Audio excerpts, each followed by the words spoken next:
Let's just sew whatever.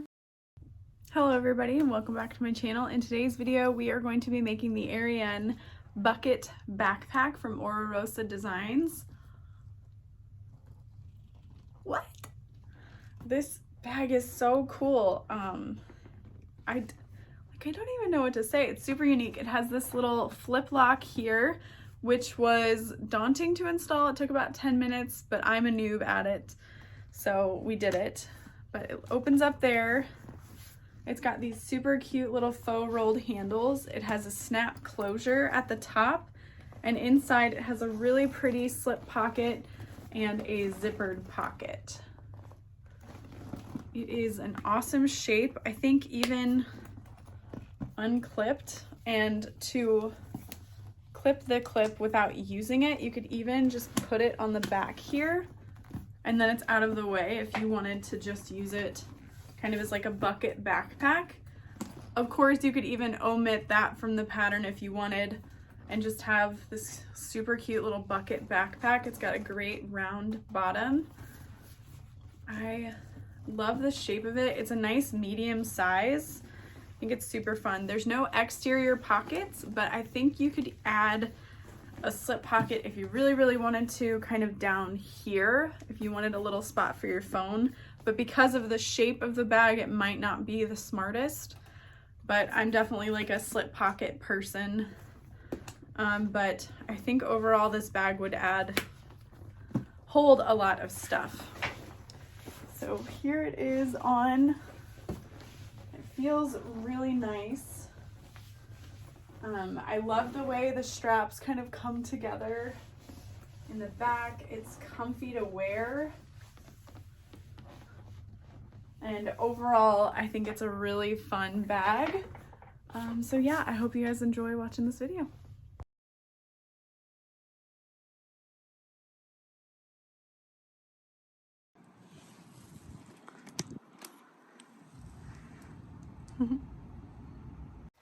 Okay, so we're gonna go ahead and start by fusing the bottom front center panel. So your print should be long ways, and our stabilizer goes down here at the bottom, 1/2 inch from each bottom edge. If you are worried that your Decaville light will move, what you can do is you can warm it up on the top of your heat press before you apply it to your vinyl. And you don't want to do any more than like 10 to 15 seconds. Otherwise you could ruin the texture of your vinyl. So there's that. And I did cut this out with pinking shears. I went ahead and did it along all sides. I thought that would be a little easier. Plus I had the pinking shears in my hand. So that is going to add some stability to the bottom of your bag. And then we're going to go ahead and find the center and interface where our magnetic snap is going to go in the center at the top. So I've got a little piece there. And I'm just using up little scraps for this section. You don't have to do a lot.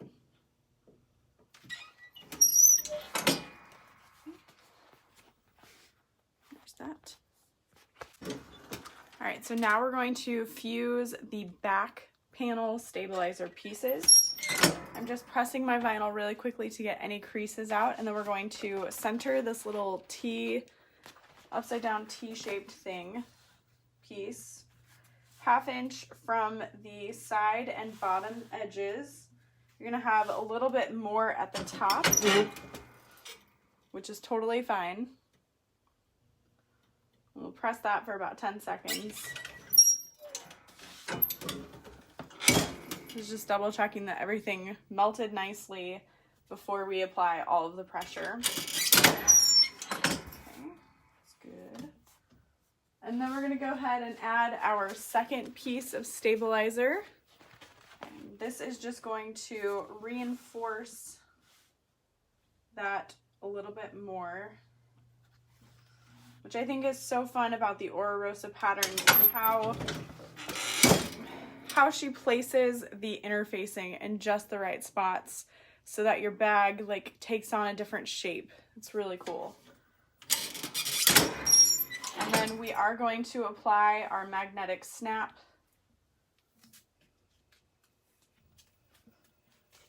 reinforcement.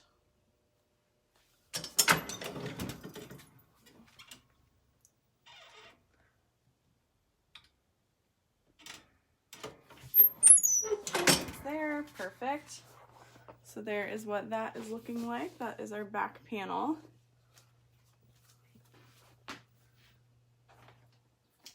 And then I did go ahead and interface my back straps and the bottom panel. So I think that's all that needs to be interfaced really, so I guess we can get to sewing. Okay, so we are gonna go ahead and get started with our handle pieces. I've got my main handles, my back strap handles, and then we have our front flip lock piece. That's most of my vinyl here. I am using a TechSew unmarked. I think it's Tech 70 thread from Wizardry and Stitchery, and it's the like 50th celebration thread. I thought that would match perfectly. All of the hardware I'm using is from Mormino.com, which is my own website. Just throwing that out there. I have 2 wide mouth slide adjusters. I have a pack of simple square rings. I'm only gonna need 2 of these, but that's okay. I have some purse feet and a magnetic snap. And then I found a flip lock, which we used to sell, which we might again sell. I am omitting the strap ends just because I don't have any that were 1.5 inch. But I did see later on in the pattern that you can use 1-inch strap ends for all of it. You would just want to cut your flip lock strap down. So that's going to kind of depend on what flip lock you are using. This will be like my 2nd or 3rd time using a flip lock, so we'll get there together. I'm going to go ahead and grab 2 of my simple square rings and my back strap connectors, which I did add a little bit of extra interfacing to as suggested in the pattern. So let's whip those out. There's 1, there's 2. Okay, great. I'm really excited. This seems like a very good, like, confident beginner bag. Alexis describes it in the pattern as a boisterous beginner. So I feel like this is one of those bags you could definitely make in an afternoon. It's not too complicated, but it's still going to introduce you to some new techniques as far as how it's put together and the hardware that you use. Okay, so I've added double-sided tape to the center, and I'm just folding in those long raw edges to the center. We should probably make sure you can see this.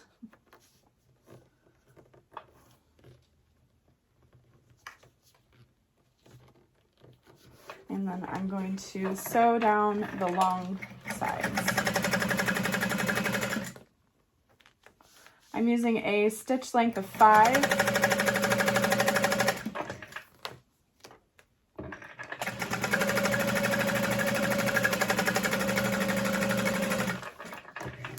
Which is my preferred top stitch length more often than not. This thread is looking gorgeous. It's a really subtle ombre. You can definitely tell here how the color kind of fades in a little bit more. And then we're going to fold our hardware over that piece. The vinyl that I'm using is from BoDeeOh.com. It is the glazed faux leather.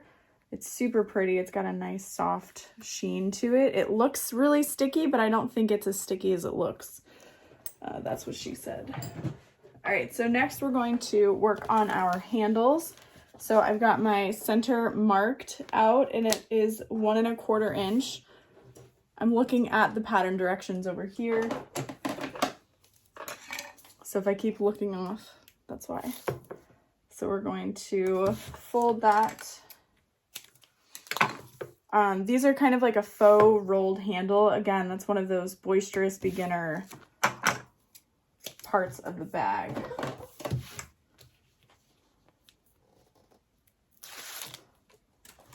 So I'm going to fold the long raw edges in towards the center, and you do want to kind of match them up Normally I like to leave a bit of a space, but I'm gonna make it so those are really butting up nicely against each other. And if this is taking you longer than it's taking me, that's okay. I've been sewing for seven-ish years now, making bags for probably 6 of them. And I've made thousands upon thousands of straps. So feel free to pause me and take it nice and slow. Okay, so there's that. And then we're gonna fold that in half. Well, first I'm gonna mark out 2.5 inches from each end. So I'm just gonna use a wipeable marking pen. This does not wipe off of fabric. This is the silver marking pen from my website. They do not wipe off of fabric, so keep that in mind. They work well on vinyl and leather. Definitely test it first. Not all fabrics are created equal. So I'm marking 2.5 inches from either side on the same part. So 2.5, 2.5. You don't want to mark 2.5 up here and 2.5 down here, because then when you fold it, you're not going to see it on the same side. So that's where we're going to start and stop sewing. So I'm going to start at that silver marked line. I'm going to backstitch a few times and sew down until I get to that other 2.5 inch line. And I just backstitch, but she has some great instructions in the pattern if you don't like the look of that.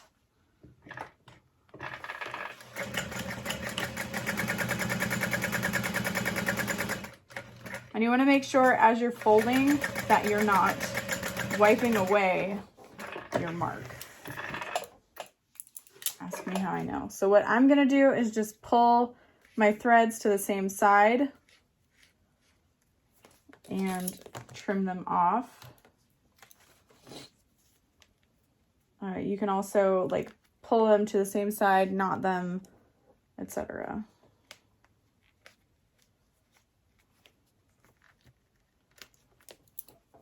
Okay, so there we have our like faux rolled handle. These are some of my favorites to make. They just add such a presence to a bag and they look super fancy. I know the Monroe handbag from Linds Handmade has like a no-show rolled handle type situation. I haven't purchased that pattern, but it seems like a really cool little technique. Okay, so there is our handles.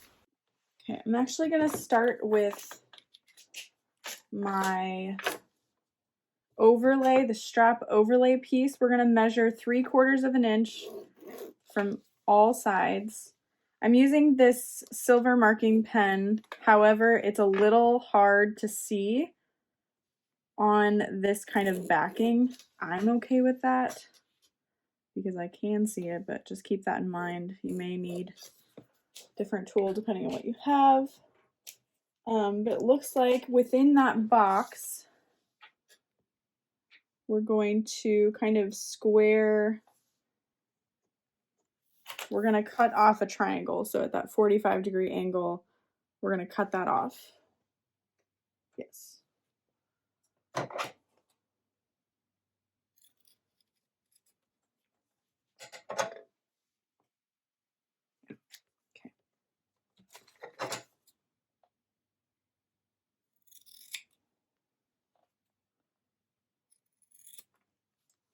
So just from end to end, making a mark there and trimming down. And then we're going to use double-sided tape to fold it in to create a nice little edge. But I'm going to be using this technique on my straps and my flip lock cover piece because I don't have strap ends. So I want to kind of mimic that technique. Okay. So that's going to be 1.5 inches, and we want this to be 3 inches. So I'm going to go ahead and measure 1 inch on my flip lock strap.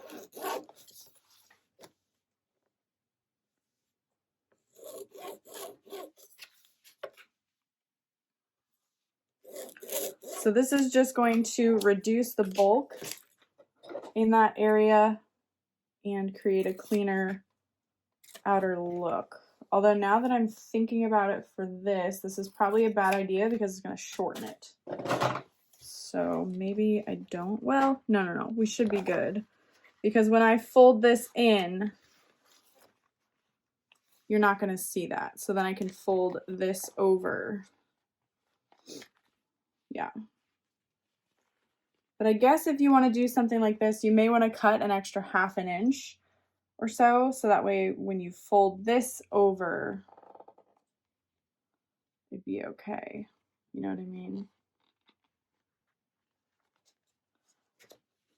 Or no, you want an extra inch or so. I don't know. I thought I would try something. But I think you just need to play with the measurements a little bit more.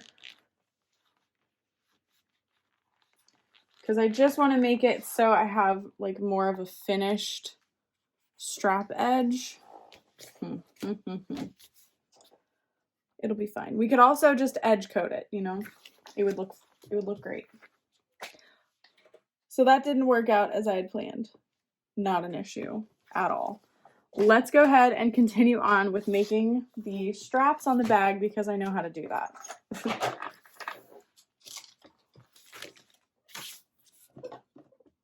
So just repeating that step. These are 40-inch wide straps. No, 40-inch long straps by 4 inches wide.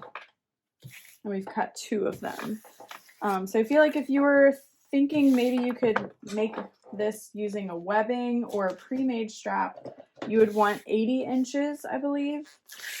So that way it's just one long piece for how the backpack is constructed.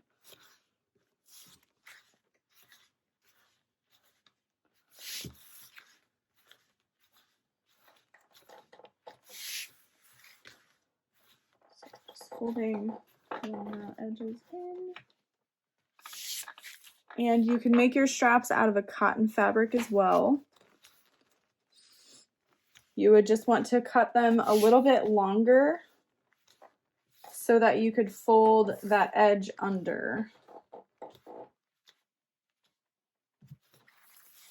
Because you would want to fold this end down to create that finished look. I'm going to try this. So I folded that end in. It does create some bulk here, but I think we can cut that at an angle. You know what I mean? Cut that extra folded piece at an angle.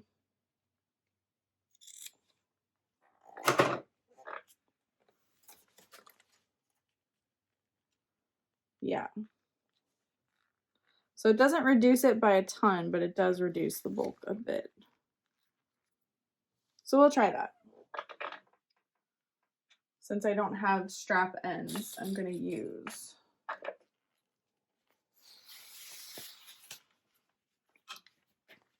Okay. Start on one side.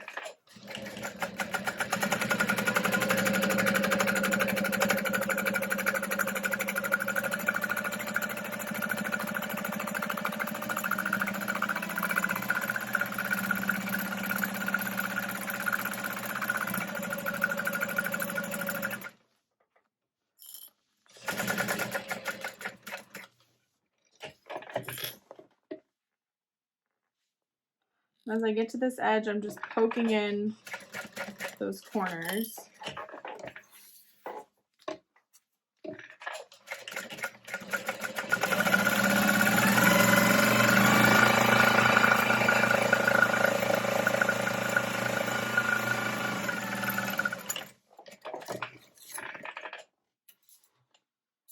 Alright, there is one strap.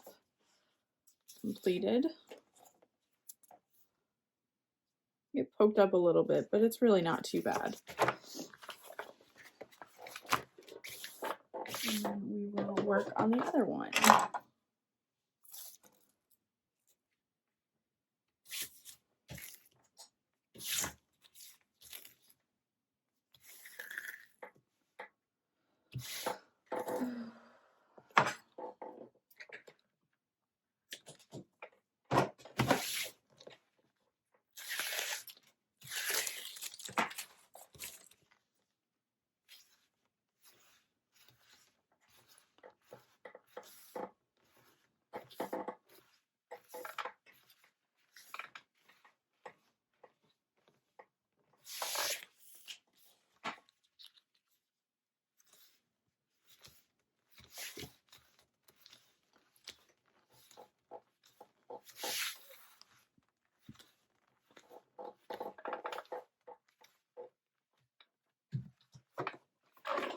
Okay.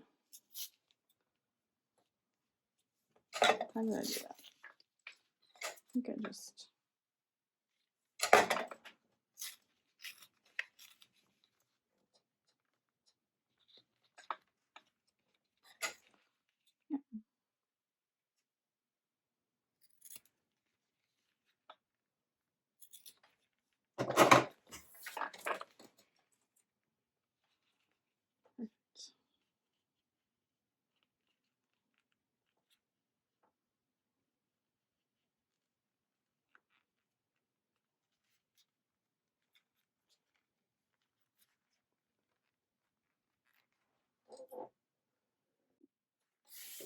And then we will top stitch this strap.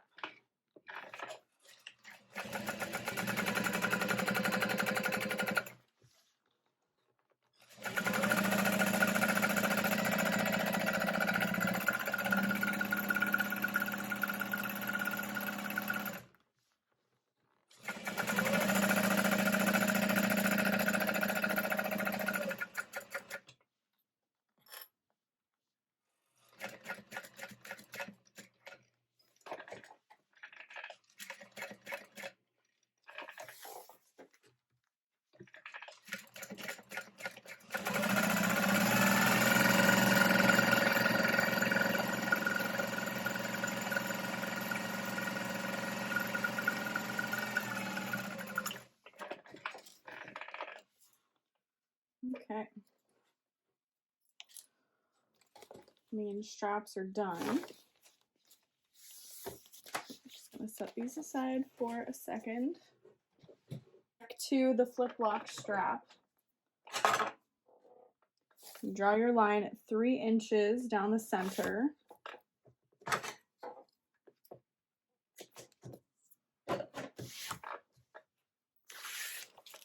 And we're going to fold the long raw edges in.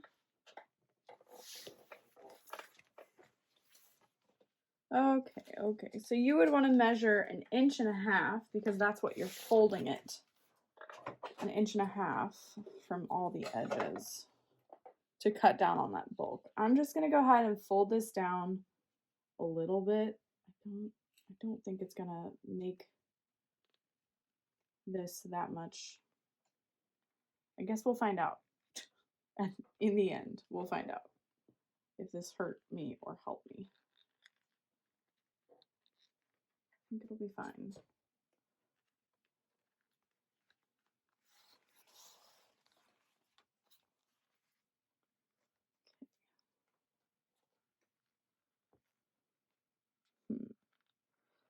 I could either do it that way or I could trim that down completely, which feels like a bad idea, but I'm gonna do it anyway.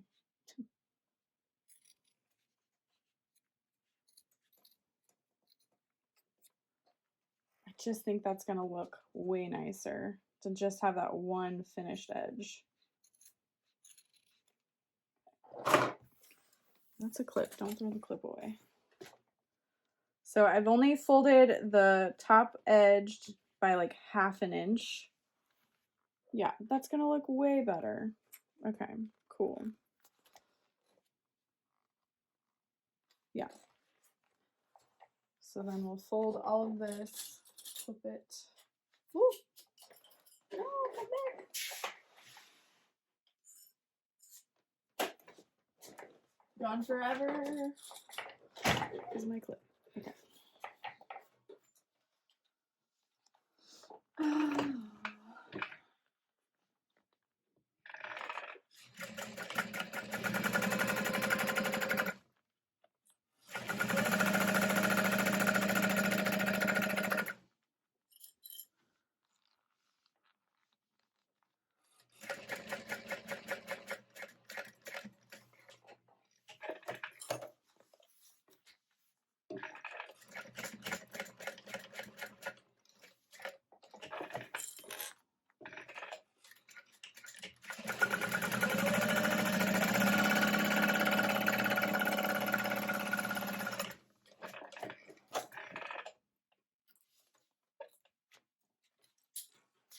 Yeah, so there's my strap with a finished edge. And I'm using 1/8 inch wide double-sided tape. I could absolutely be folding and ripping this. So I might do that. I'm just gonna go along the outermost edge. I think I've had a question before. Someone was like, why don't you rip the 1/2 inch wide double-sided tape, and the backing on it is just too thick for that. So do with that what you will. The raw edge to meet your drawn line.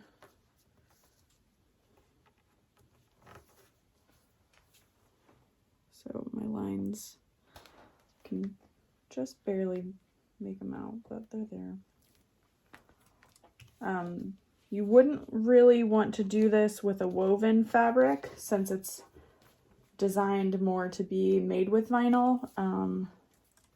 But I guess if you did, you'd want to just use 2 pieces that are well interfaced, put right sides together, and then like turn it out to make just a little, almost like a slip pocket piece, but not quite. Okay, so there is our overlay. And then we're just going to be top stitching along the short sides. She does have a method of like pulling the threads through and tying off that you can use.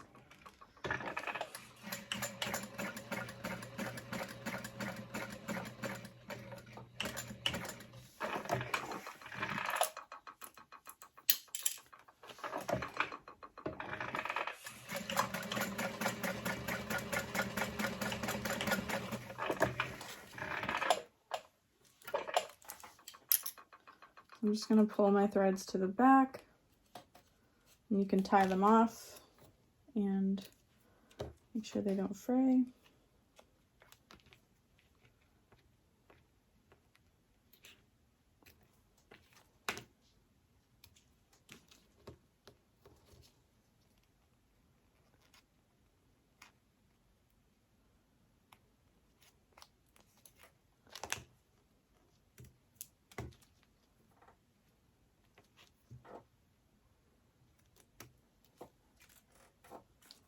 Okay, so there is our back overlay.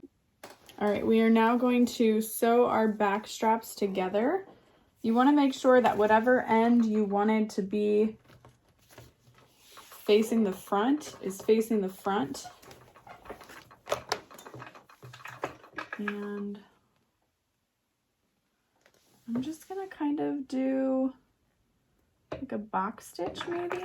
It says to zigzag them together. But I don't have a machine with zigzag.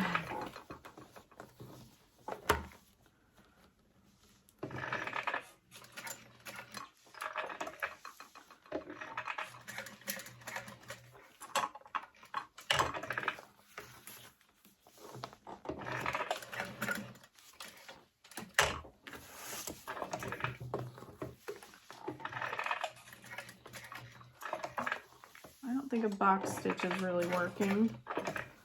So I guess you could just do like a square pieces connecting each other. I don't know. It doesn't feel like I really did anything. I would say that, or just use like a scrap of vinyl and sew a box around that. So like one piece here, one piece down here, or even Decaville light scrap and just like sew them together. But anyway, we did it. It's done. Let's see. What do we do now? We're going to take a 3-inch strip of double-sided tape.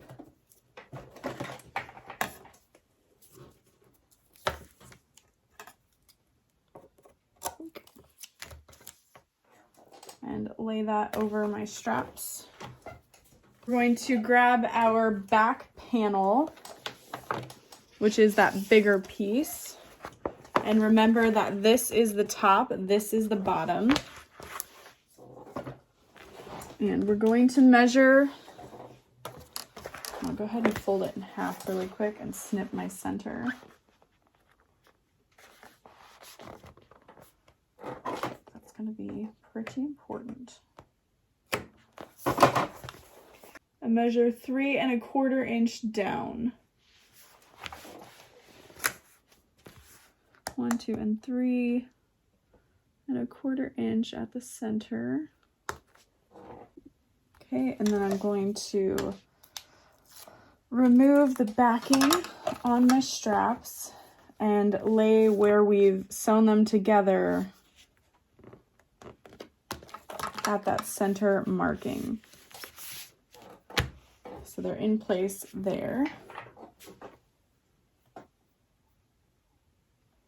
We're going to measure 1 3/4 inches from each side of the center.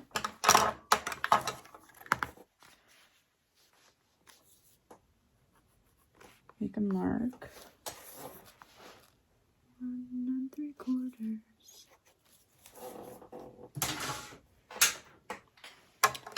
And then we're going to sew a box around all of that.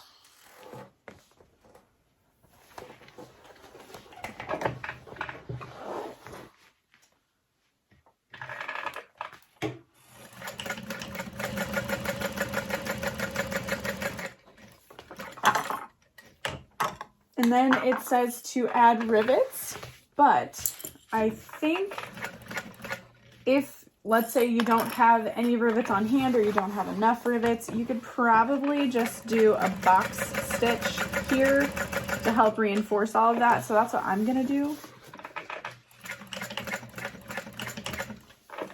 So I'm just gonna do 2 diagonal lines.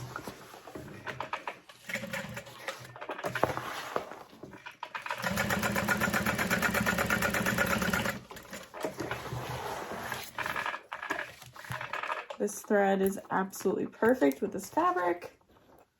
I love it. Okay, so there is what we've sewn on that back. So that's a pretty secure stitch. And then it says we can add our strap overlay on the back piece. And I'm just going to use 1/8 inch wide double-sided tape. And she has a little trick in the pattern so that you're not sewing through the double-sided tape and possibly gumming up your needle. You just place it a little bit lower so it's kind of without of your top stitch.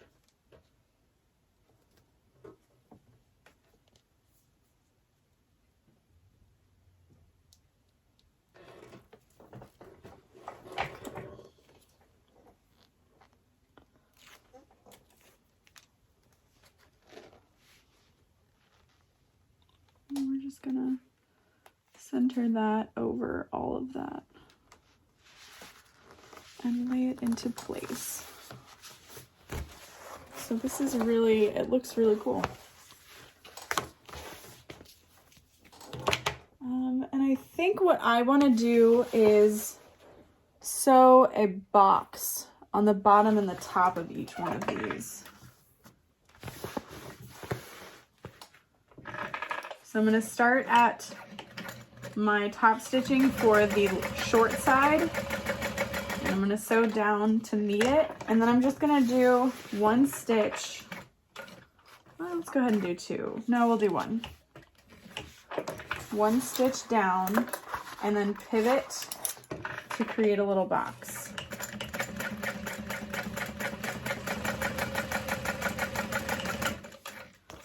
I mean, to be fair, this is completely unnecessary. We are going to be adding rivets to this. And it's not like this piece is really adding a lot of strength to your back straps. It's literally just for show. But I really like the way that looks, especially since we have this variegated thread. It's going to be a little more decorative.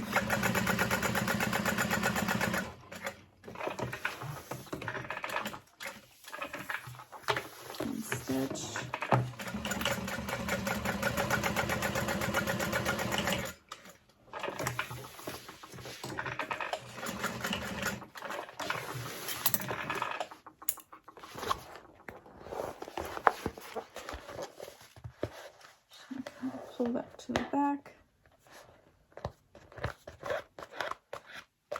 Trim that off.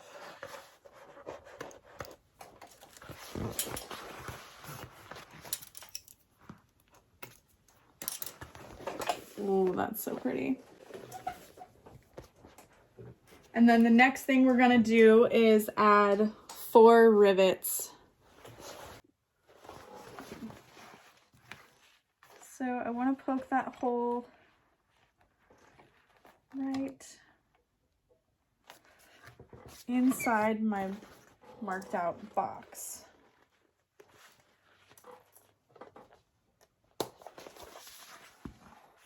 Let's see, I also have this hole punch. I wonder if I could use that. This handheld hole punch from Tandy really makes it easier to know exactly where you're punching a hole. I just want to make sure I don't get anything else caught in the hole I'm punching. So I guess this isn't too much easier. In the picture, she's using an awl, I believe. So you could use that too. There we go. Yeah, I could do that one, but I'm not going to be able to do these using this tool, so never mind.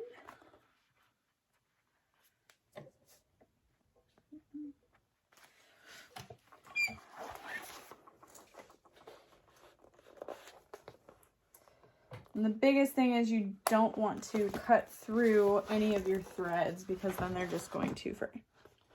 So be very careful. What I'm doing is feeling for the point of my rivet press and then pushing down gently.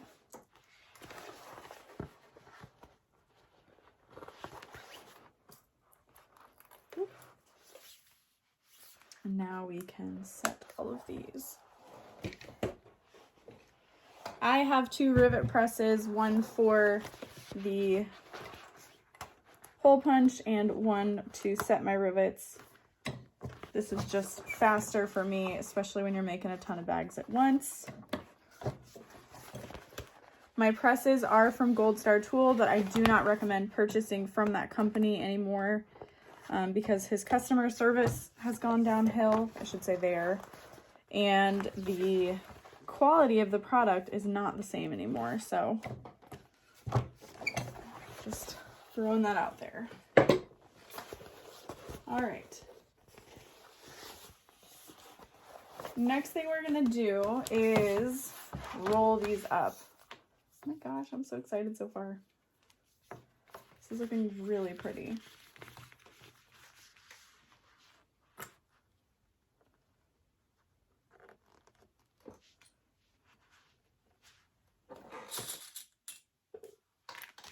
So what I'm doing is rolling the straps up and clipping them together. I don't have any clips that will go through all of them, so I just clip 2 at a time.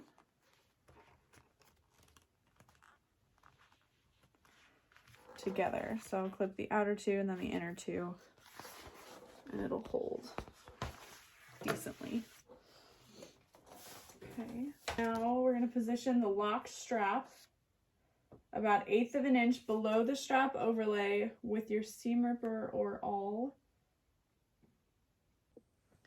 All right, so we've laid that in place and we're going to poke a hole right here.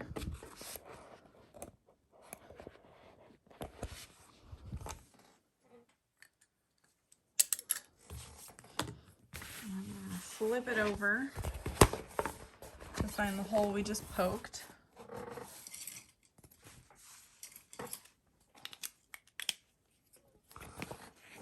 Kind of hard to see. I don't even know if I went all the way through. No, I did. I can kind of see it right there. Now we're going to measure 1.5 inches down. And this is going to vary if you're using a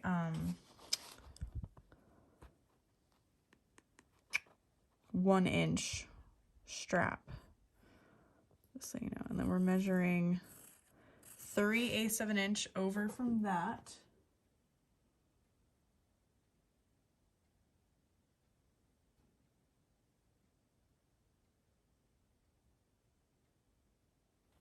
And then we're just going to create a V.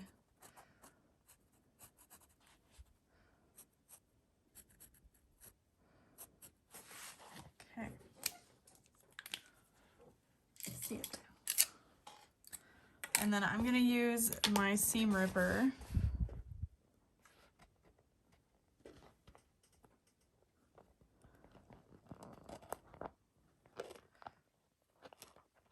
just carefully seam rip through the layers. Now you're not going to cut this line. We're only cutting this line and the V's. Oh, I could be using my precision snips. Good boy.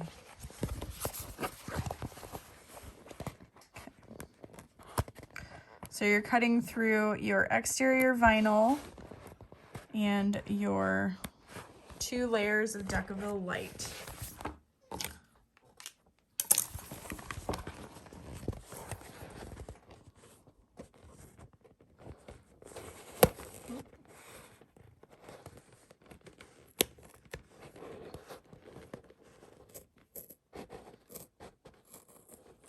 Make those lines as clean as you can.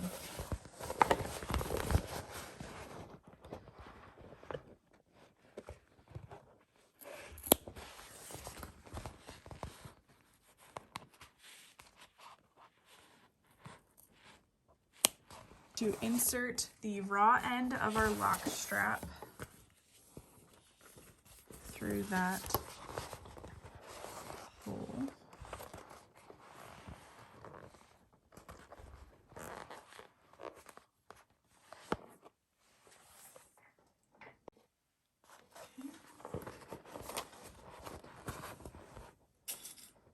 Clip these together so you've lined up the raw edges.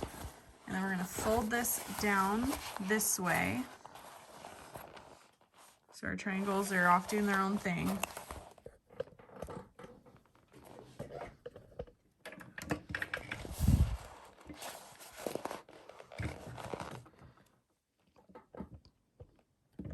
There we go.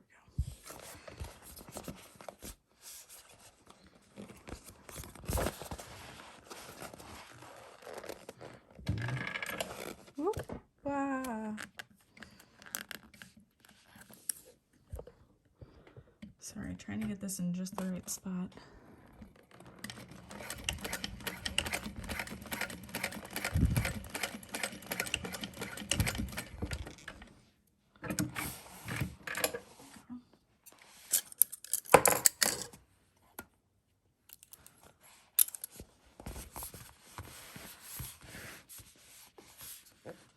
So there's what it's looking like there. And then you can hand sew these triangles together, I guess, so they don't like push through. And then we're going to add some rivets. Looks like we're going to rivet through here looks like it's about 1/4 inch from either side. So 1, 2.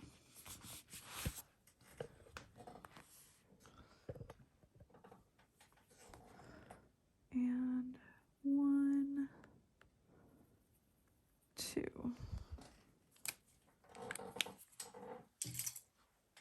And then we're gonna poke those holes and rivet through them.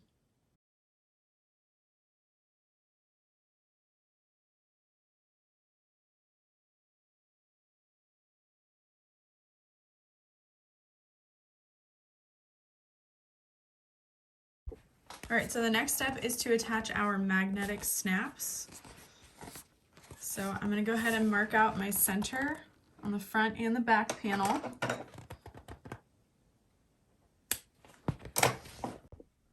All right, so we are going to measure down from the center on the front and back panels 1 1/4 inch for our magnetic snap.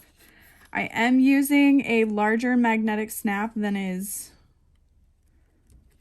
stated necessary, but that's because I don't have any 14mm magnetic snaps. I only have 18. So I wonder if I should be doing a little bit more, but my machine shouldn't have an issue top stitching these, so it'll be fine. It'll be fine. All right, so I'm gonna center my washer on that dot.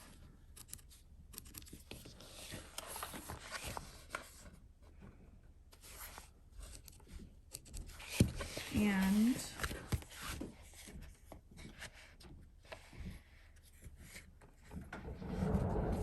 I don't see any specification on which side needs the male versus the female, but we'll go ahead and put the female on the back and the male on the front.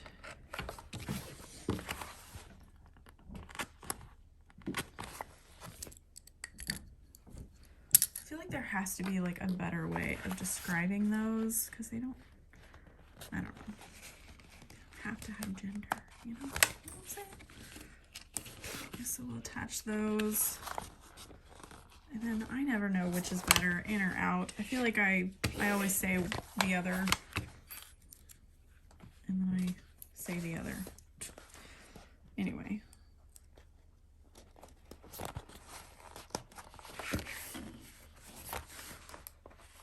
Sometimes I like to do one way and the other way. I feel like they're pulling in different directions then, and is more likely to hold up over time. But either way, you can also apply another layer of interfacing over that. You could add a little bit of fleece to help protect, or we can add a little bit of duct tape. I just always worry that duct tape's gonna come loose if it's not caught in a seam. But then there's some machines you cannot use duct tape on.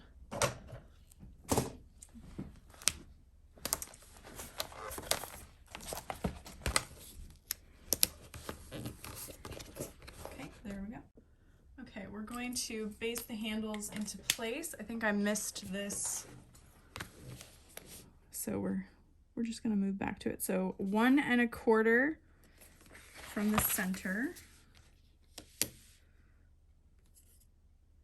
And they should be 2 1/2 inches apart. And we're gonna lay it so that the inside of our strap is facing towards us. So that way when the bag is up, you don't see it.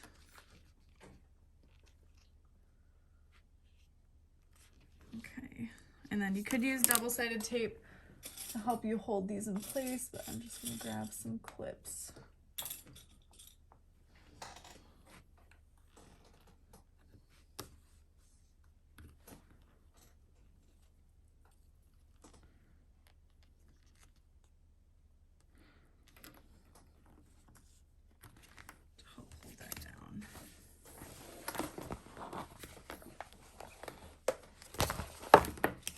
Well, I guess my strap clips did not work quite as planned, but that's totally fine.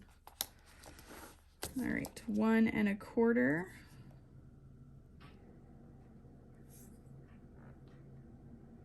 And 1 1/4, and they should be 2.5 inches from each other. And again, we want that folded edge facing towards us and our handle pointing down into the bag. Folded edge like that, and we're just gonna top stitch.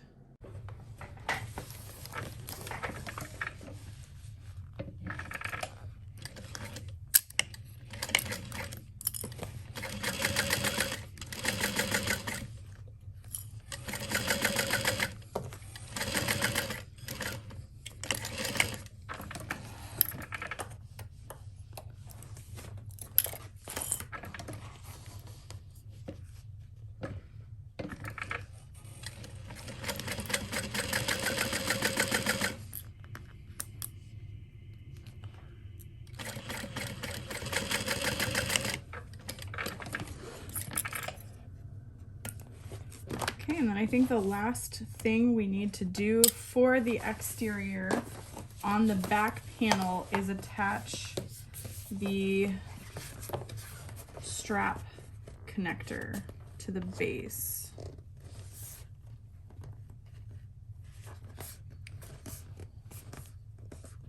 So I'm folding that in half at the bottom and snipping the center. We could also measure, but why not? And then these get placed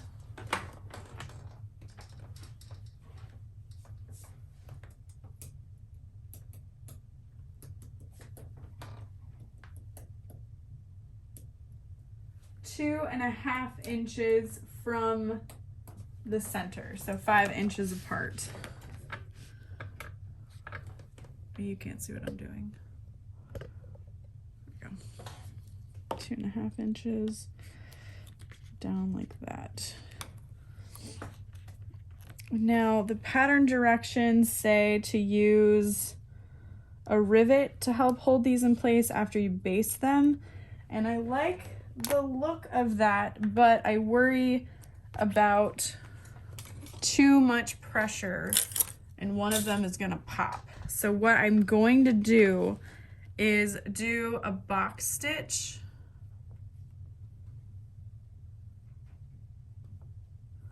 and then I'm gonna add a rivet in that.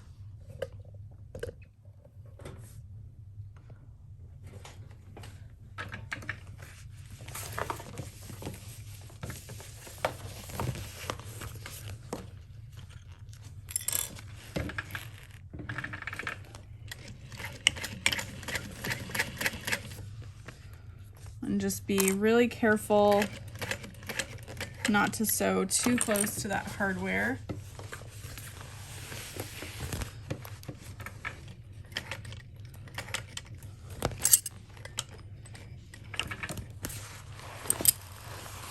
And now with this sewing machine foot, if I were to press down, I would mar up my vinyl. So I'm just using this scrap here to help prevent that as much as possible.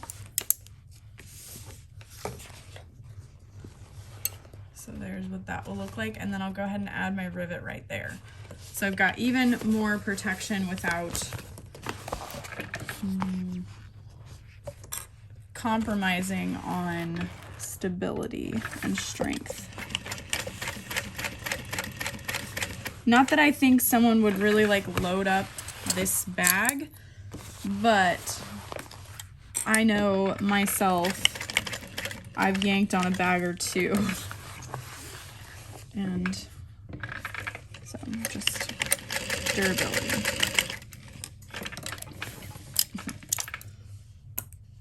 Okay.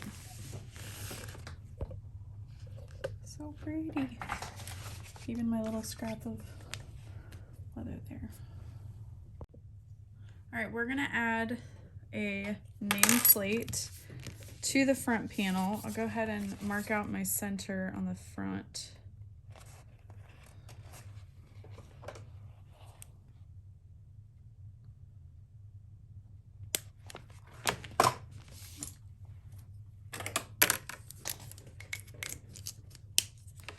gonna go like 3 inches up from the bottom. I like the idea of that.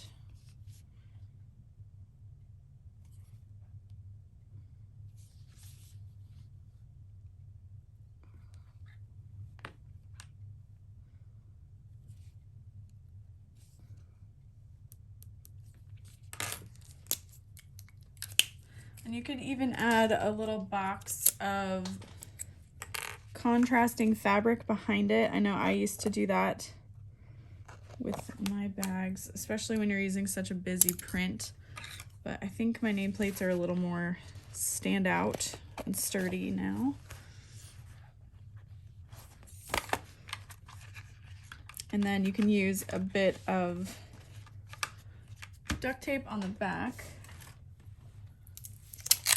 I think the duct tape sticks pretty well to the deck-a-ville light.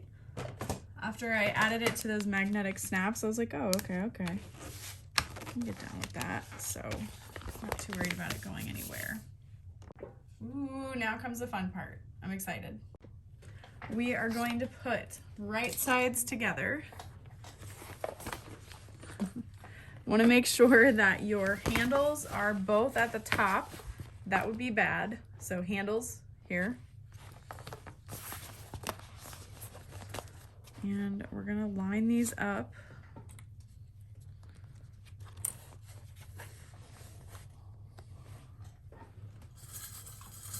I'm just gonna use these clips to hold the sides together.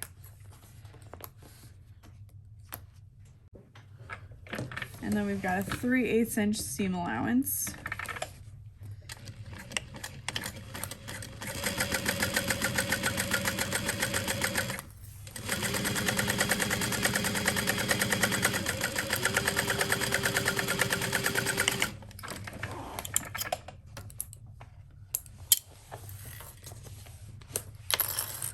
And then we're supposed to be top stitching. We're supposed to open this up and basically do like a butterfly top stitch. I'm a little worried about doing this on the other side of the bag, but we'll try. But I was thinking even if we just roll the seam to one side, but this right here is reducing bulk within the seam. So, I mean, it is a good idea.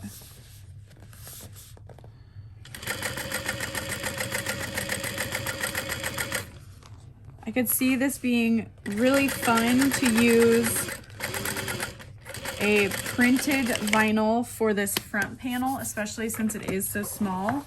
You could even use like a specialty roll of vinyl, and then you could use something a little bit cheaper or,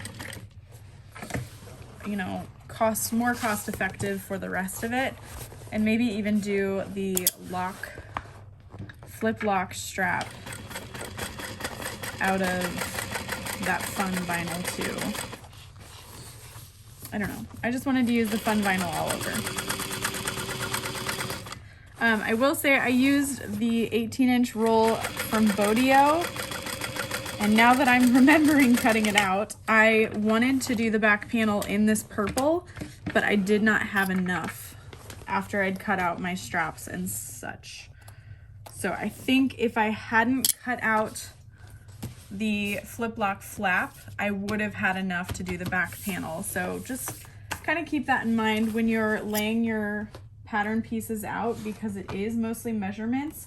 What you can do is just kind of roughly measure everything out before you cut to verify that everything will work. All right, rolling to the other side now. And I'm clipping with a Wonder clip at the top and bottom to help hold that together, and then I'm just using these to have more of a light hold. And I'm moving these out of the way of my sewing machine foot so that way I don't have to move them, but they're still gonna hold the fabric together.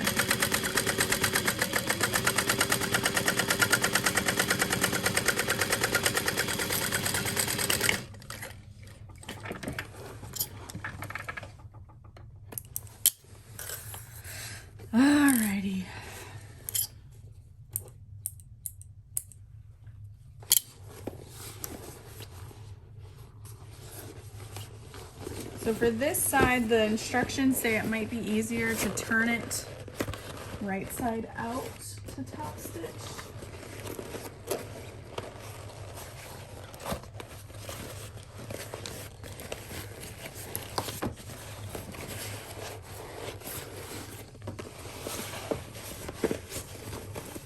Oh my goodness, it's so pretty.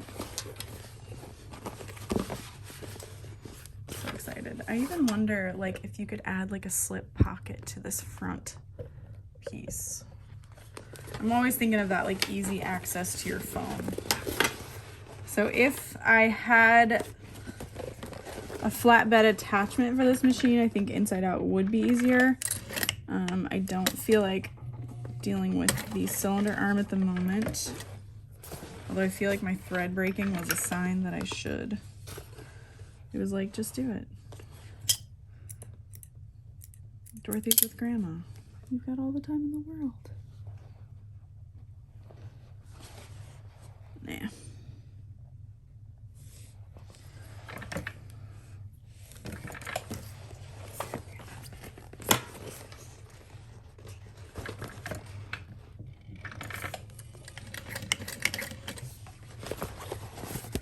You just kind of want to roll your bag.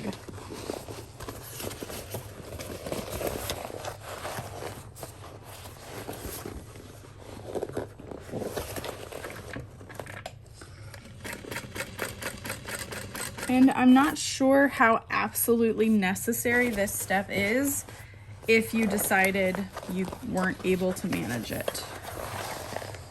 So just keep that in mind as well. As you're doing this, you want to make sure that you're not sewing the bottom to the front, you know, you want to keep it separated. So I'm just going slow as I'm moving. And if your machine can handle double-sided tape to hold your seams open, you could try that. So hopefully you can see pretty well. I'm moving my fabric out of the way from underneath. I can feel that there is nothing underneath that shouldn't be under there. And moving a couple inches, keep your needle down. And then I'm pulling the bag, making sure that seam is nice and open.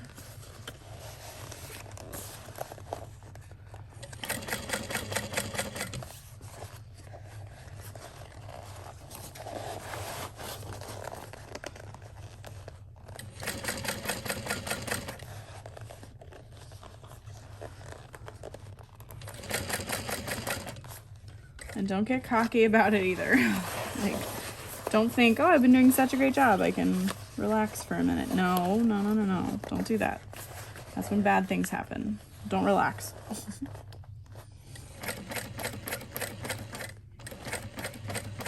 Okay, we're coming down. I'm gonna pivot over that seam to help reinforce it to stay together. And we'll go the other way, which I think will be a little bit easier. I know there's nothing in the way.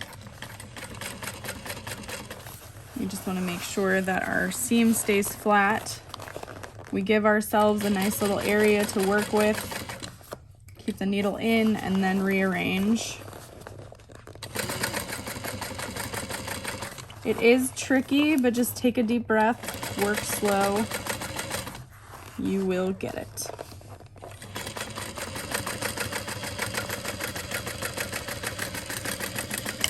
All right. Not too bad.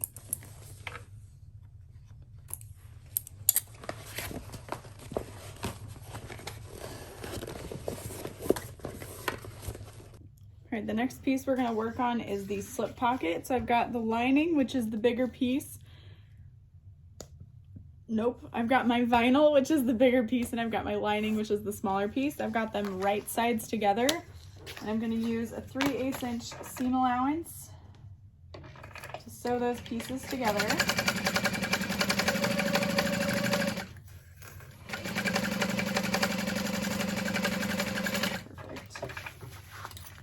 when I was cutting my pieces out, there was a little notch in the vinyl, but it was such a good spot for the fabric. I didn't want to worry about it being there. So I just, you know, it's not that big of a deal. And then we're gonna fold this over and top stitch on the lining side. So the big seam is pointing towards your lining, and we're top stitching on the lining. I'm using waterproof canvas for my lining, so I'm not super worried about interfacing it or anything like that.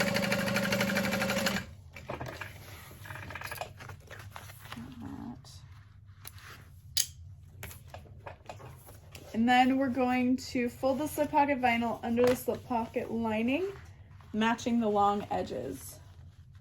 So this is kind of fun.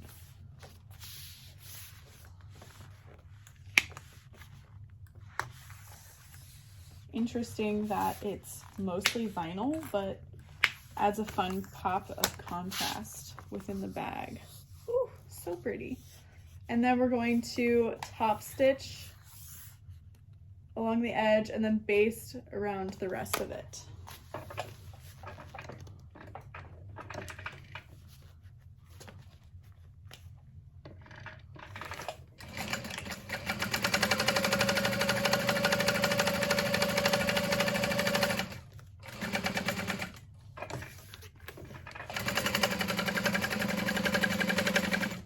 If you're going from a top stitch to a baste, do you actually change your stitch length, or do you just top stitch everything but know it's a baste for part of it? If you've gotten this far in the video, answer down below, I'm curious.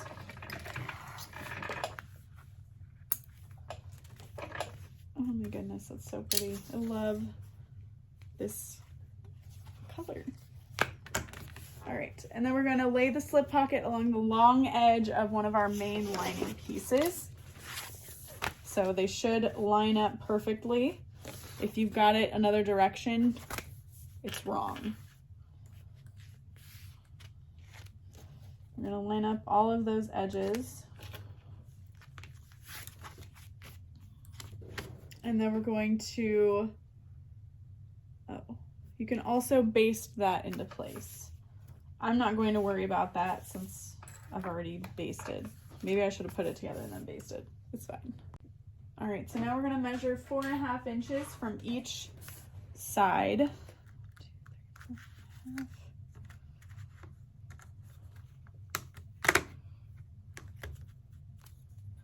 To create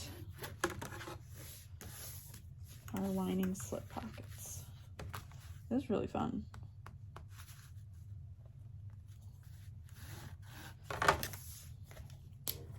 And now in the pattern, she has some tricks about sewing up and then adding a rivet at the top. I'm gonna do something similar, but I'm gonna do my little Pac-Man method where I go down, around, up, you know, and never end your stitching, just because the stitching can come loose if you backstitch.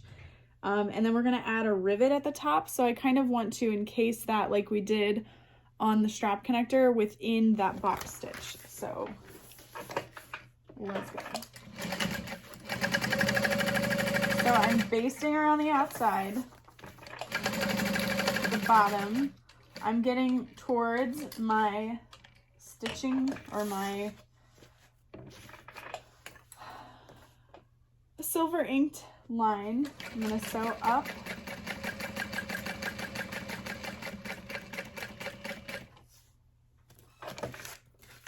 I'm gonna come down.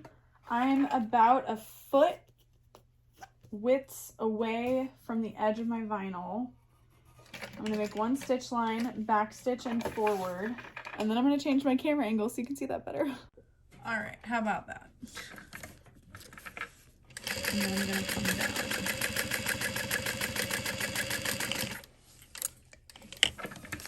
Now you could absolutely sew all the way to the top. Wouldn't be an issue.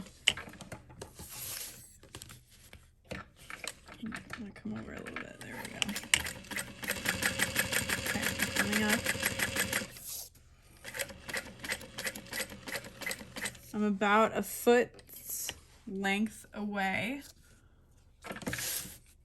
Pivot, 1 stitch, back stitch and forward, and then coming down from that.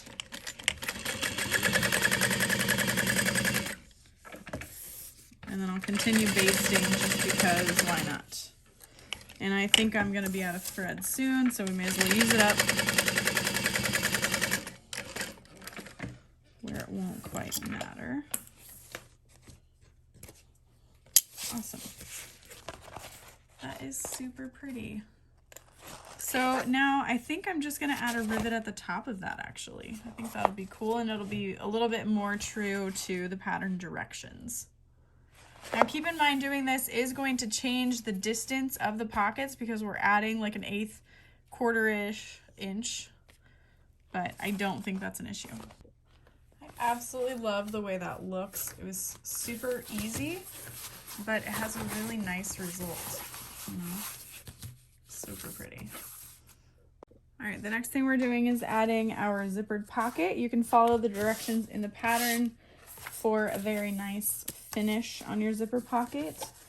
I am going to go ahead and do my preferred method using my zipper pocket ruler.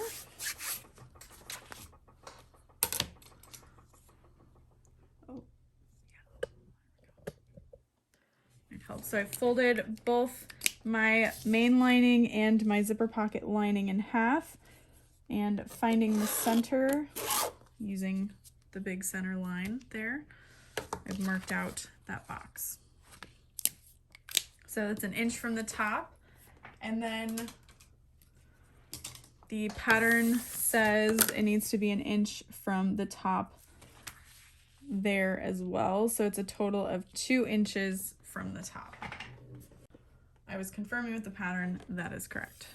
Cool. If you need to use a little bit of double-sided tape to hold all that together, you can. I find like the grip on the water-resistant waterproof canvas holds pretty well. Switch your stitch length probably down to about a 4. And then I just sew along those 2 parallel lines.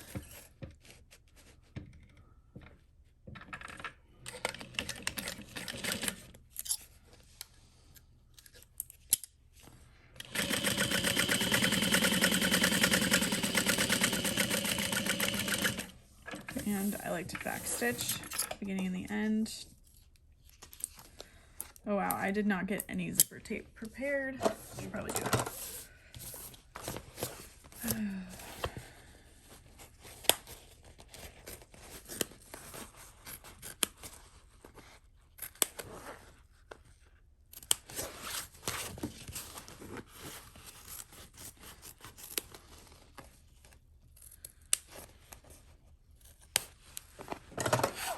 And then I'll turn through.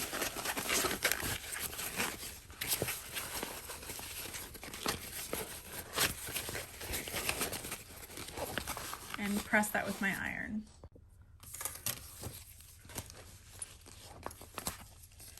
Okay, I've cut my zipper tape longer than I need it to be, so my zipper pull can be a little bit off and out of the way. I just went with a nice white, light gold zipper tape. It's not like you see that much of it. I think that'll be pretty with it. Nice and easy to see.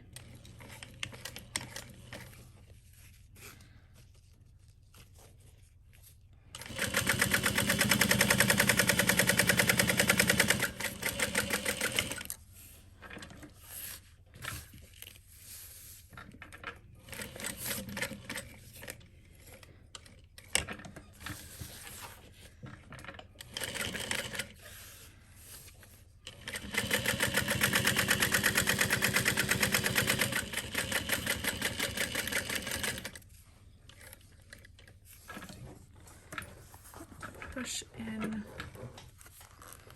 my zipper pull.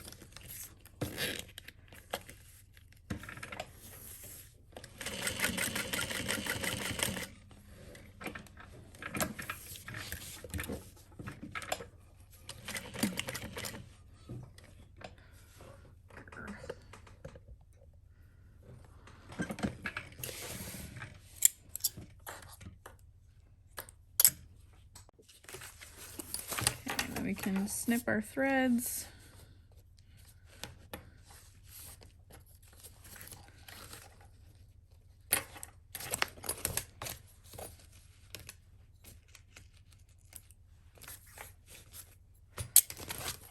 And we are turning the bag through the bottom opening of the zipper pocket. So we don't want to sew it closed. Oh, okay. I was like, is our bobbin out already? Nice. So I'm folding up the bottom of that zipper pocket to make it really easy to turn and top stitch.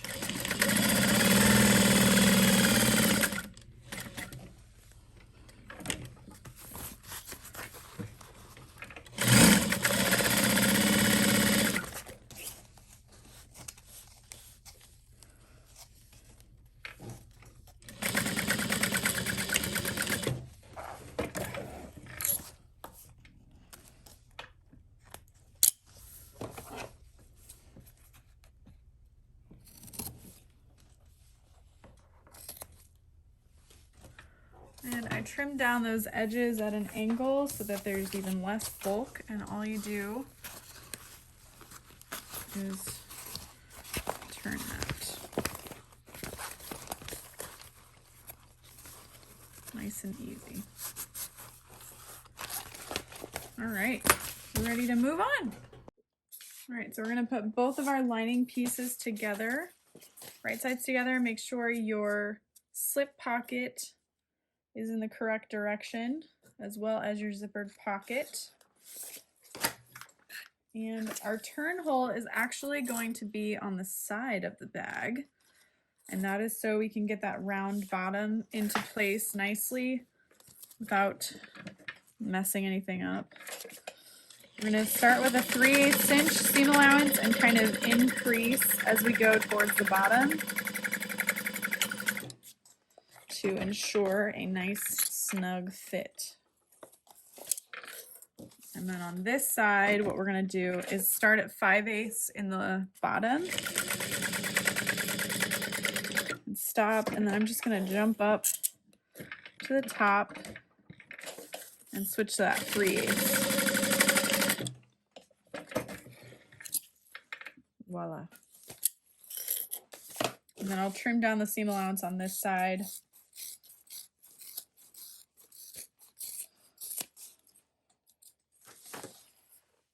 And then for here, you only want to trim down the seam allowance where you've sewn things together.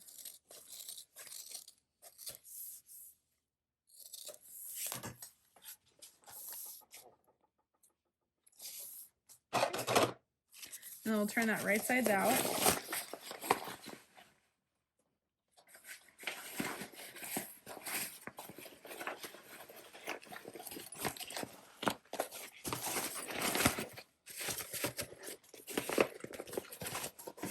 Oh, I was like, oh no, I missed a spot. No, you're supposed to. That's fine. That's good.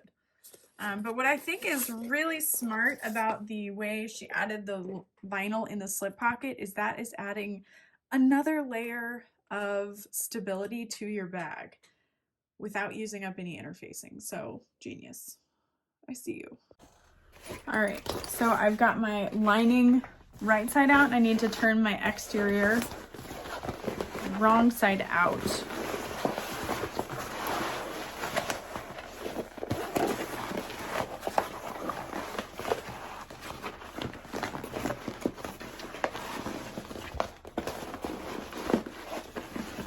And now you're not adding your bottom panel yet,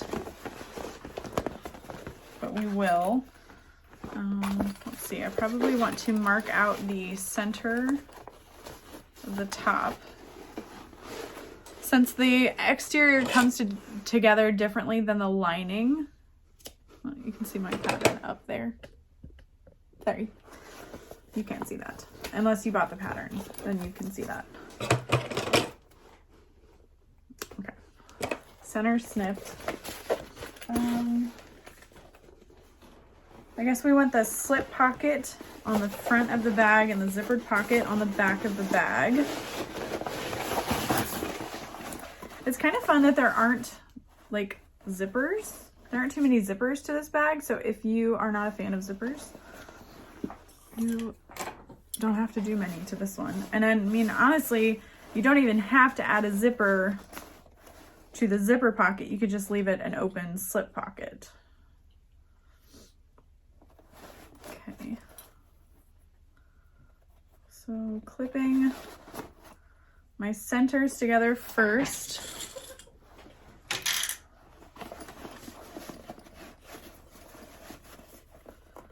And then we'll work our way around.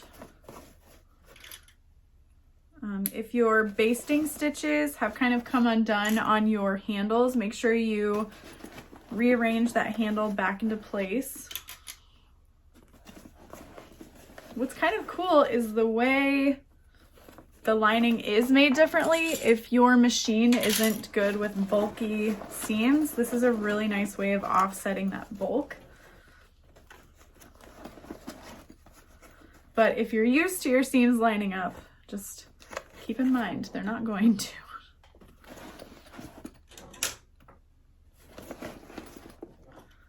Okay.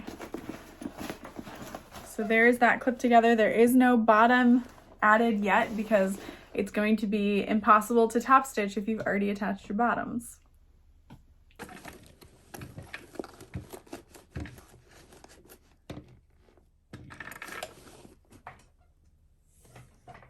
All right, 3/8 inch seam allowance. Keep an eye out for that bobbin. It's getting close. I made 3 for this bag, but I think ideally I only would need 2. Make sure your linings aren't shifting.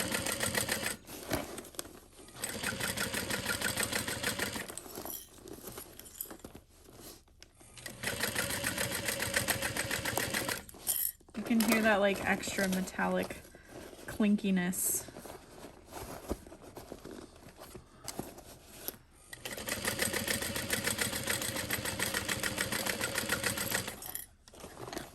Come on, bobbin, are you gonna make it?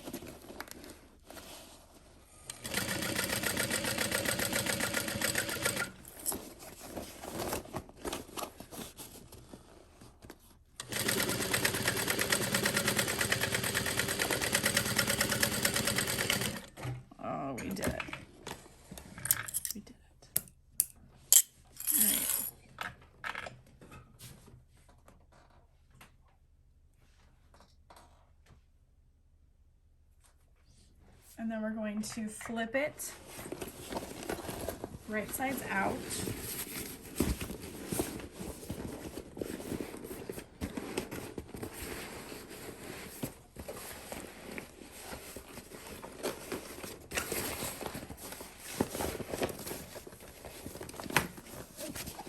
This is going to be another tricky bit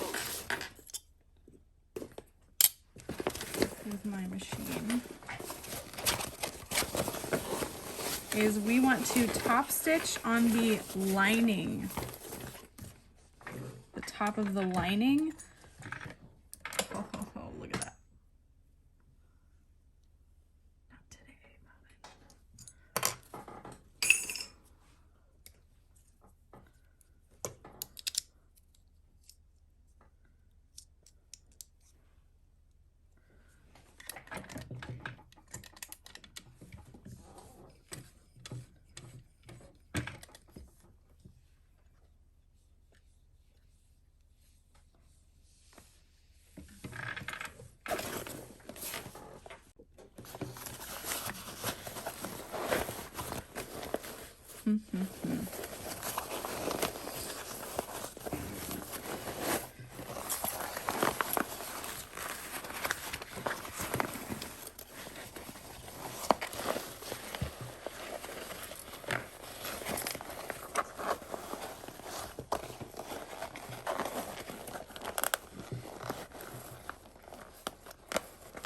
All right, this is going to be very tricky.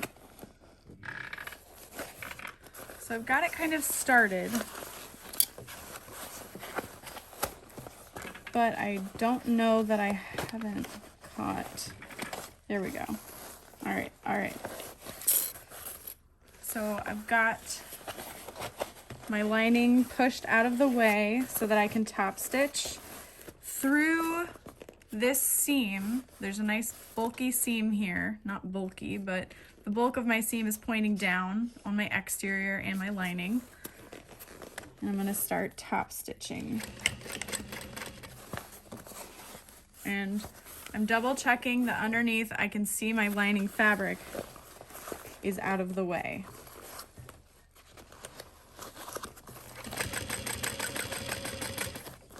Because if not, that would be very bad.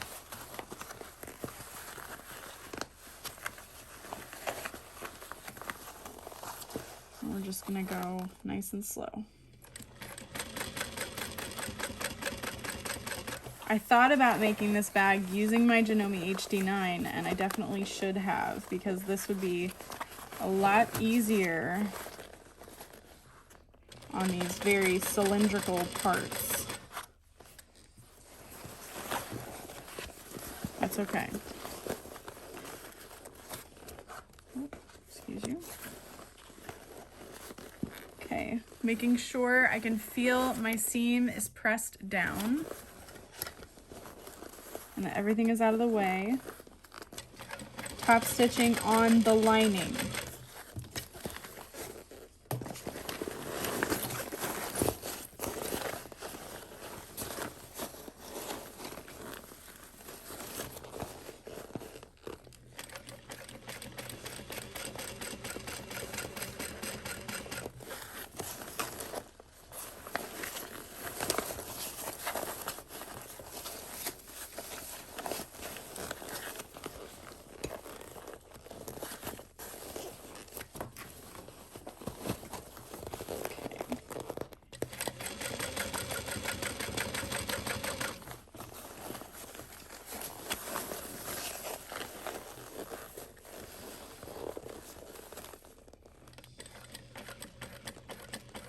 And it's like earlier about top stitching when I said, don't get cocky, don't relax, because that's when you will mess up.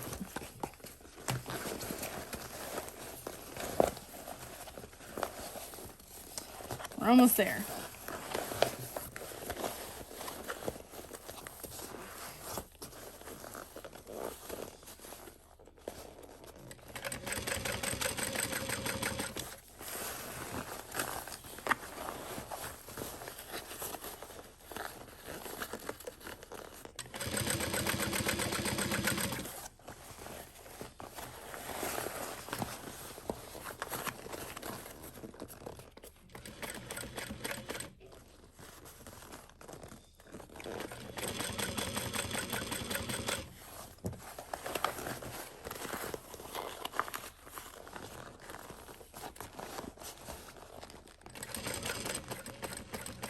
Alrighty, we made it.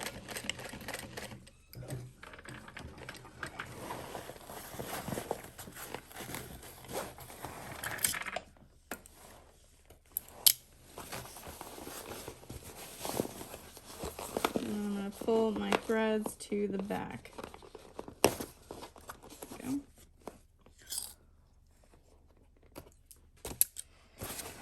Whew. Take a break.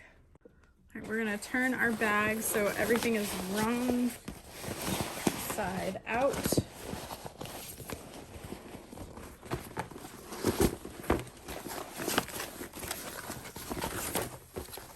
And I want to mark my centers along the bottom.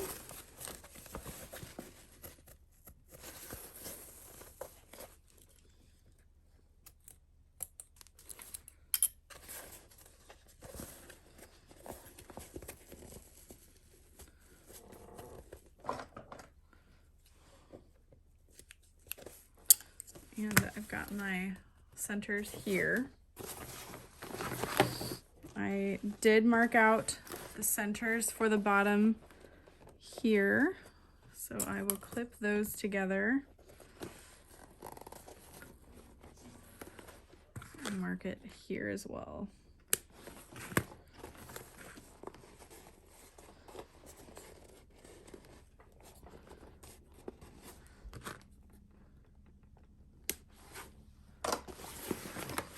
And then for our lining, we're just gonna fold our circle in half, snipping out the center, and then in half again with those centers lined up.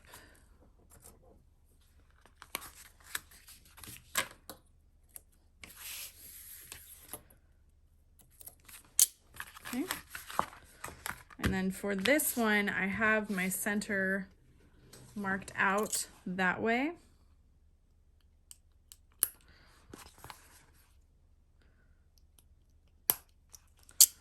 And so we'll line that up,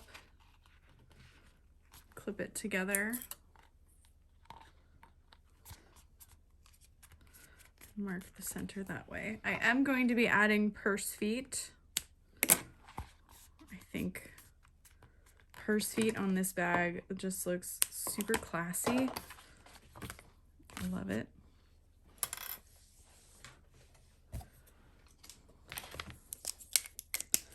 I'm gonna grab my marking pencil, pen, yeah. And draw a line down that center. And grab my purse feet. I'm gonna go ahead and add 5. I sell them in a pack of 5 and I've got them all here, so I figured I may as well. I'll grab all of the hardware I still need to use.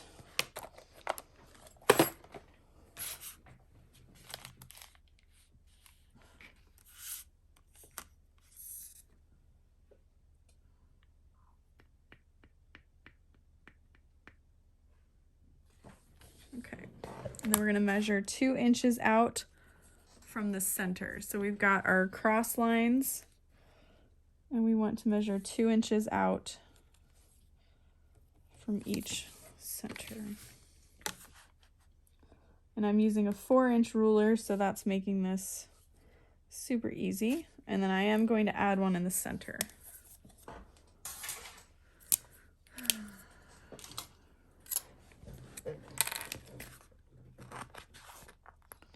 And then I like to make all of those lines in the same direction. You could also use rivet purse feet or the screw-in purse feet as well. I like the good old-fashioned purse feet.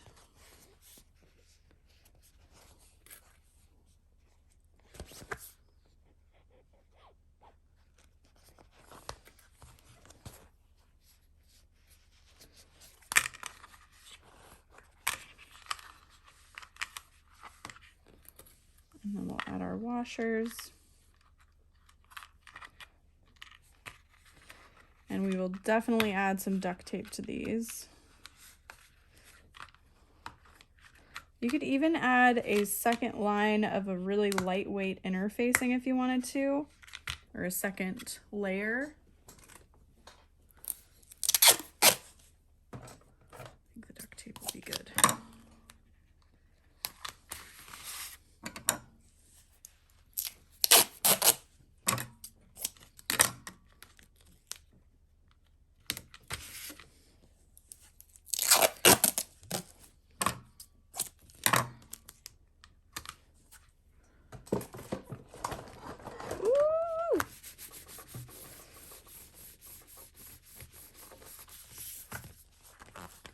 And I just like to make sure that that duct tape is nice and secure.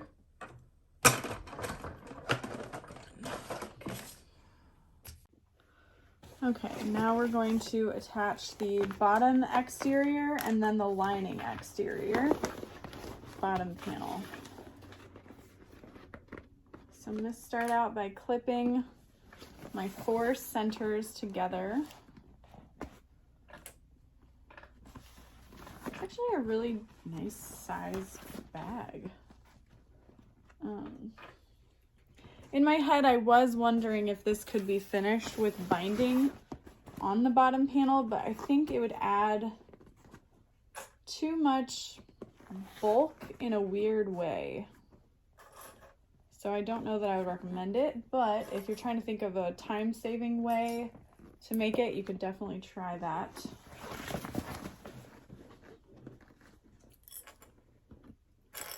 Definitely going to need a stapler along the bottom panel, but I'm first using a bunch of clips to help me hold it together.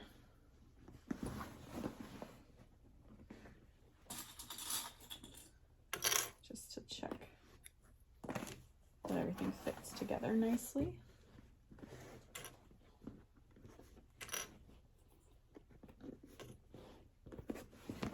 Looks good. Oops. Baby, come back. There it is. Oh, can't lose these glitter clips. Not my glitter clips. Got my little stapler. I've got a couple staplers left in here. I'm gonna staple this. Deep breath. Now we're going to sew the bottom on. Deep breath. Nice and slow. Gotta get these clips out of the way. There we go. And we're just gonna sew as close to without sewing through the Decaville as possible. And then I like to just move my clips as I'm sewing.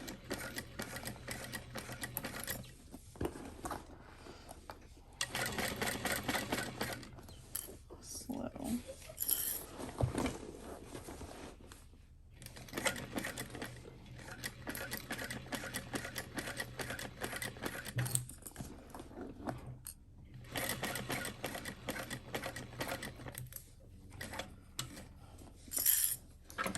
Probably could switch to a zipper foot or like a low shank, not a low shank, the small workspace foot so that I can sew as close as possible to the vinyl without it shifting, because I'm sure you can kind of see my layers are shifting a bit.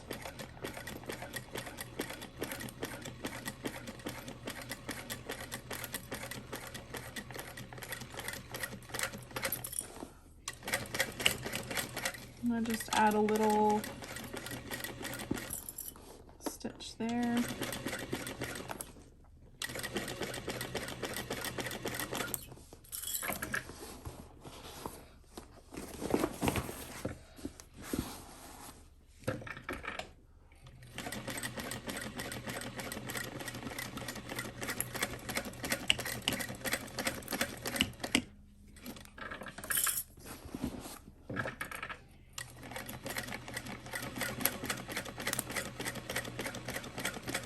And a way to kind of help that is I'm applying pressure here.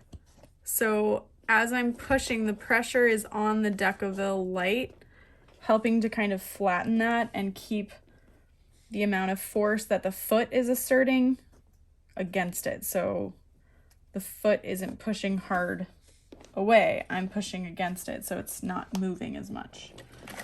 Hopefully that made sense.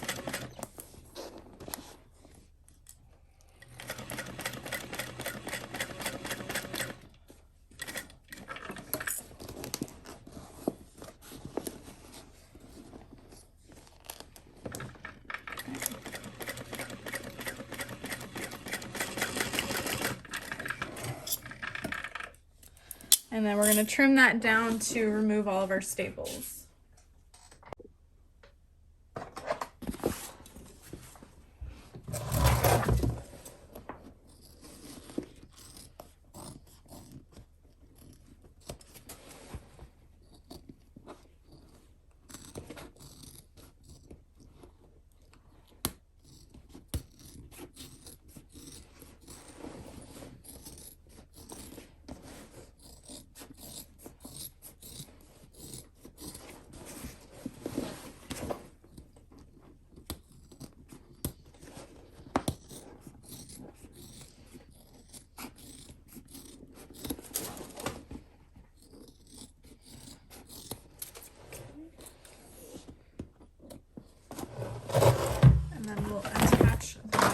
lining. It's so pretty. Got all these same clips. I'll start by attaching the centers. So it's definitely smart to leave the side open since it is a round bottom and it's not like an oval where there is a bit of a flat space where you could get away with turning it through the bottom. So definitely smart. Trying to think, if you have really thick materials you're working with and you don't want to birth it through the bag, you might be able to turn the bag and then attach the bottom panel through the lining. I've done that before. I do that on like the Deedlebug mini backpack when I do it as a regular birthed bag, but I think with this you're going to want as much room as possible to finish off that nice round bottom. And we are going to be using a bit bigger of a seam allowance so that the bottom fits nicely inside the exterior. I may not worry about stapling this like I would the exterior. In the directions it says you can, but I don't think I'm gonna have issues with anything shifting too much. I'll add a few staples, it can't hurt. And I'm just gonna trim them out anyway.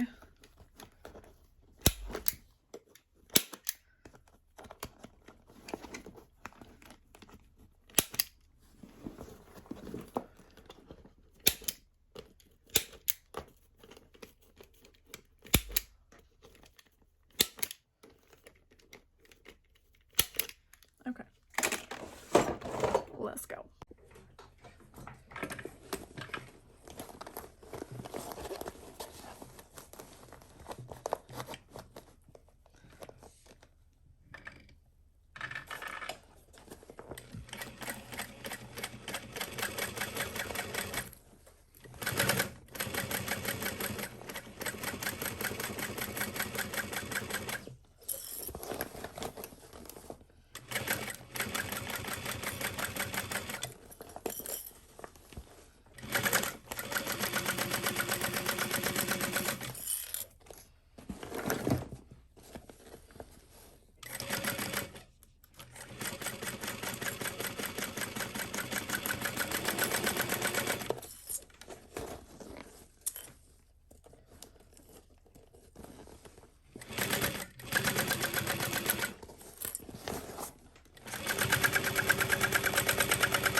Trim this down.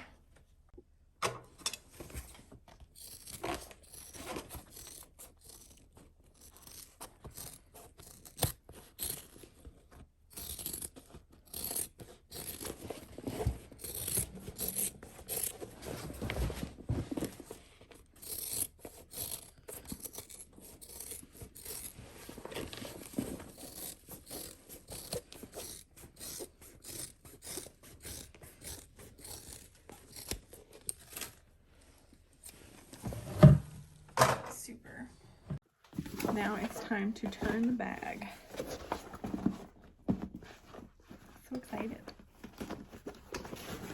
The lining is smaller than the exterior, but that's because the exterior gets folded into the lining. So if you're looking at this going, that's not gonna work, have faith.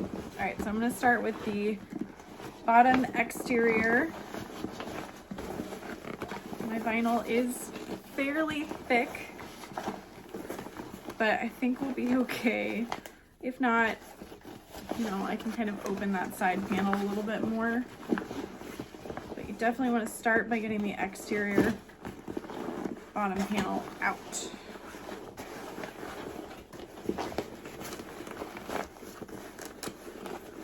Because that is where most of the structure of the bag is coming from.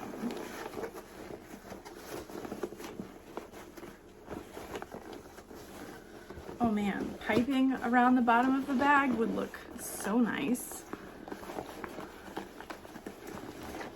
What an extra layer of headache though that would be.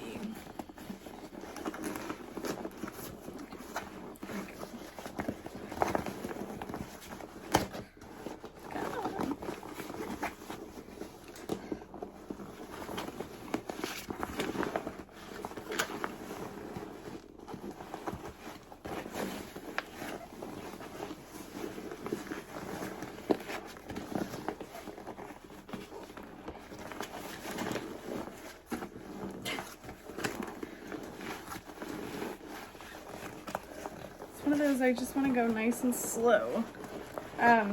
You can heat up your waterproof canvas if need be. I think I'm okay. I think what I need to do is trim that like little jump stitch I had. There we go.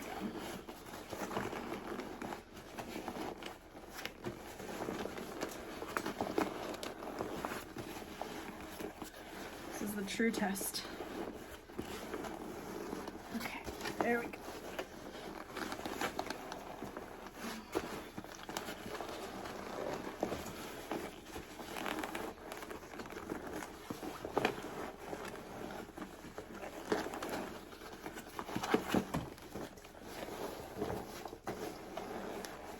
Pull on those back straps, those can get caught in your lining. So now that I have a decent amount pulled out, I'm gonna hold on to that with my thighs and pull the lining up and over.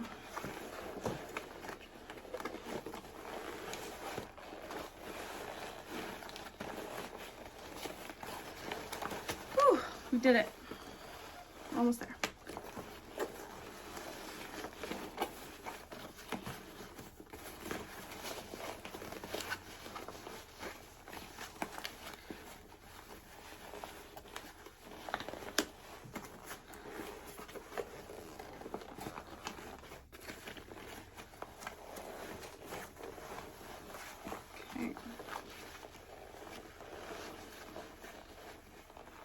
So now I'm just caught on that vinyl pocket, but we're getting there.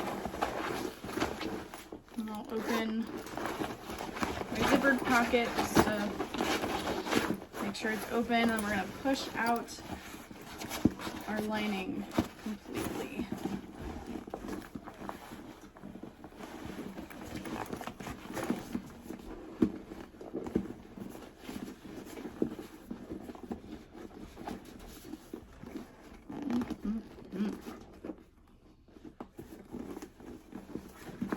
Looking good. Pull my arm back out. Okay. And then we're gonna push the lining into the bag and measure the edge overlap at 1.75 inches.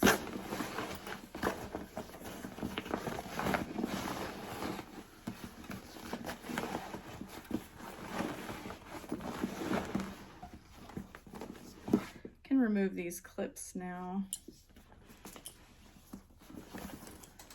May as well. Probably need as many clips as we can get. So what I'm first gonna do is just push my lining down so it's nice and flat. And then I'll slowly start to measure as I'm going.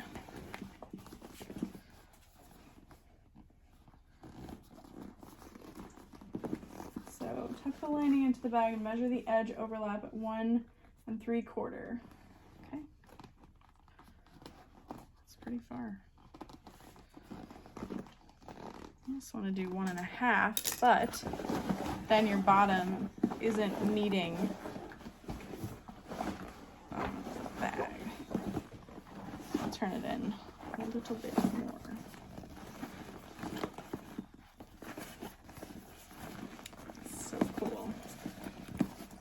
I wonder how far off the back panel, that is, because that would be a really nice place to start from. Okay, that sits beautifully.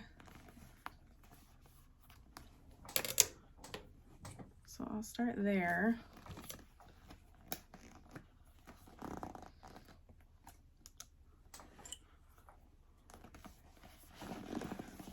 Kind of clip magnetic snap into place. Oh my goodness, how cute is that? It's so cute. Okay, I'm gonna add these in my lap.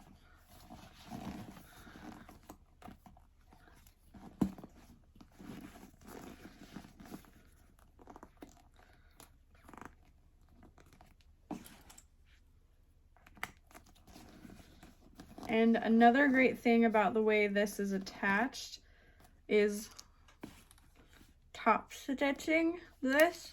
The bulk is minimal. Like, no matter what machine you have, you really should not have a problem top stitching this. So, genius. 0.75. Like, it's a little bit of extra work, but overall, very cool. So measuring, yeah, 1.75. And I'm measuring from that top edge of the lining. So I'm resting my ruler along that little ledge and kind of pressing down until my ruler sits at the 1.75 and clipping that into place and continuing along.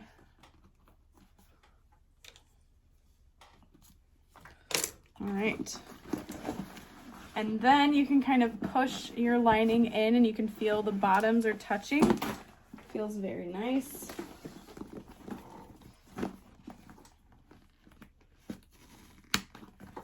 And then I'm just making sure everything kind of lines up. I love how cute that is. I feel like my handles might be a little too short. Probably not though. Look how cool that is. And then this piece here is gonna wrap around our bag as a more secure way of closing it. So the way she's designed this front seam is to kind of fold on itself in and flip around to close. I can't believe I did it. Well, I'm not there yet. I still have to attach the flip block, but you did it too. Look at us. Look at us. Not gonna do it.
We'll go ahead and rivet those handles on.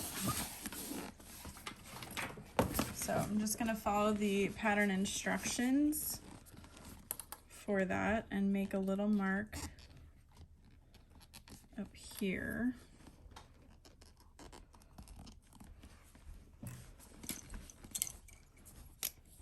right about there, and rivet through.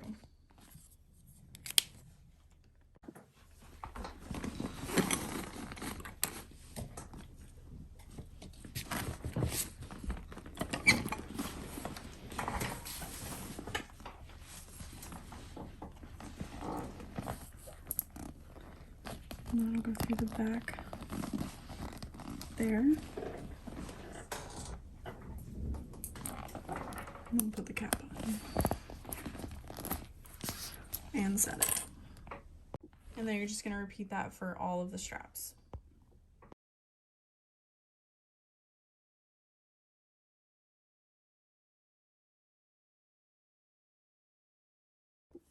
Okay, the next thing we're going to do is install our flip lock.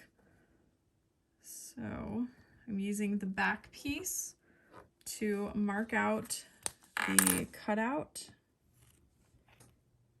and the little screw holes, because you'll need all of that gone.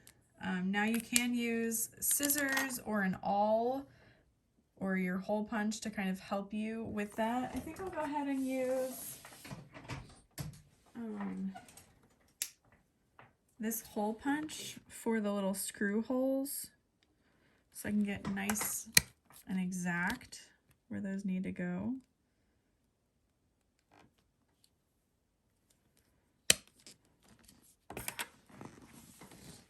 So you'll want to keep in mind which way your flap goes. So this is going to be on the back side,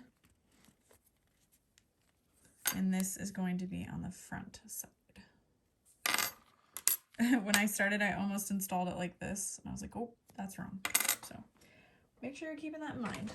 And I actually have somewhere in here, there it is.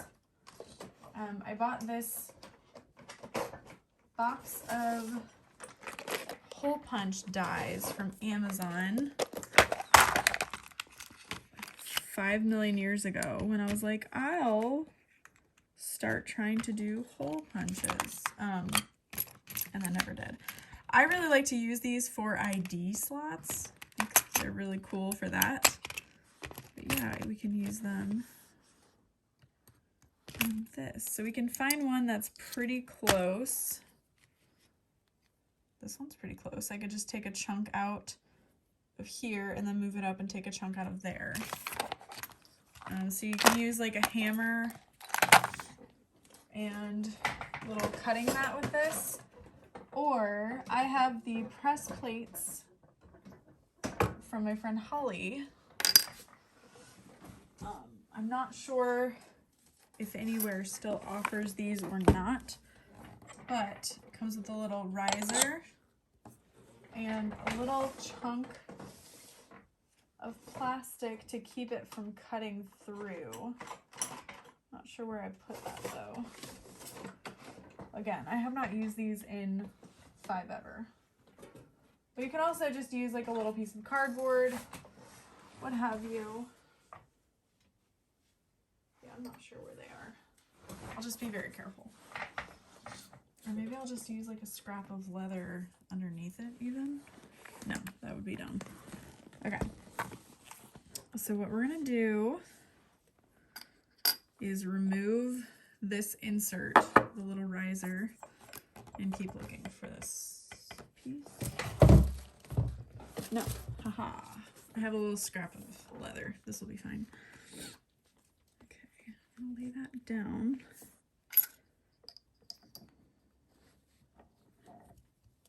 It's in place, lined up. You press down until you hear it punch.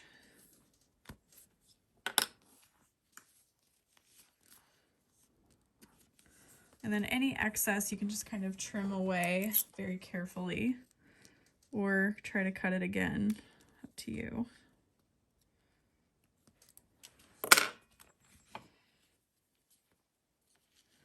Yeah, we can make that just a little bit bigger.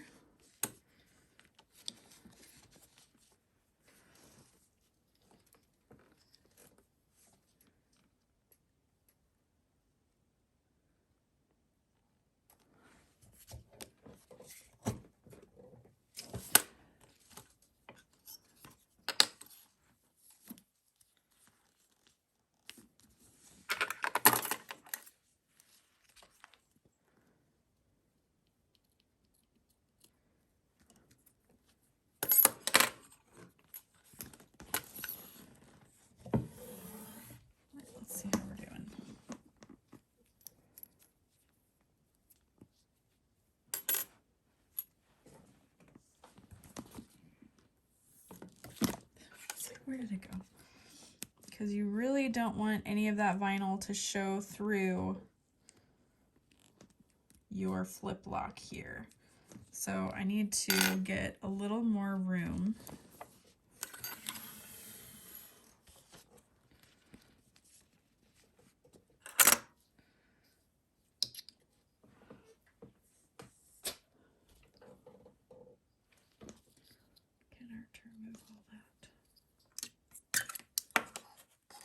I've got a little magnet here to make sure I don't lose screws for my hardware. That would be very bad. Okay, and we'll just come over. I wonder if there was one that was a little bit bigger. It might have worked. Let's see. Oops.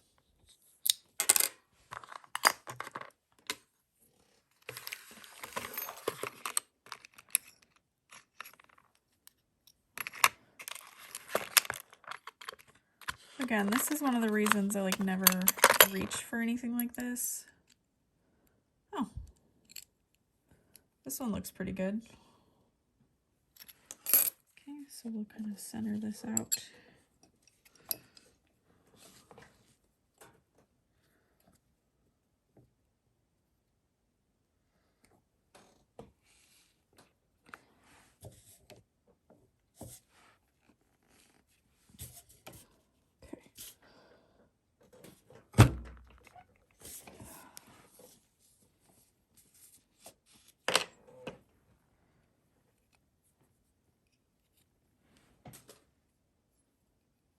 But it really doesn't take much pressure to get through all those layers, which is nice. All right. So again, keeping in mind which way is correct. We'll place that. It feels very good.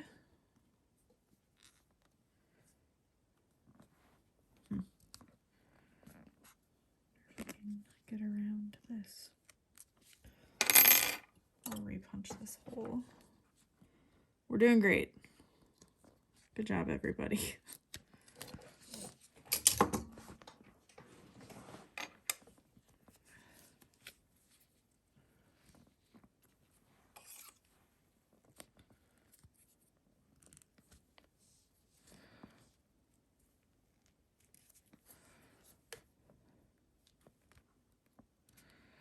Truly, though, that's why I just am terrified of flip locks. Because you've worked this hard. If you don't have the confidence for this, you might mess it up. You can do it. I'm not saying I don't believe in you. I'm just saying I don't believe in myself. There we go.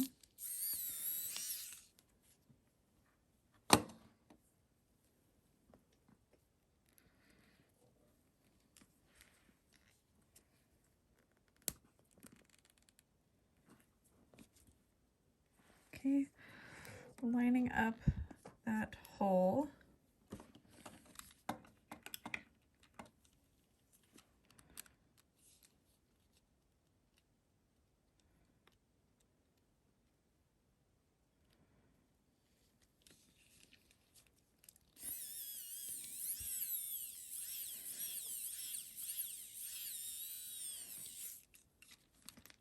Okay. Oops. Yeah, I need to cut that vinyl all the way away because I can't get through back here.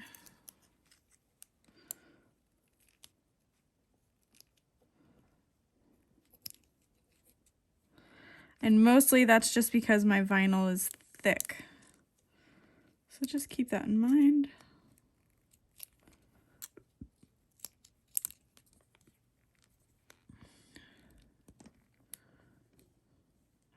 Go. That's better.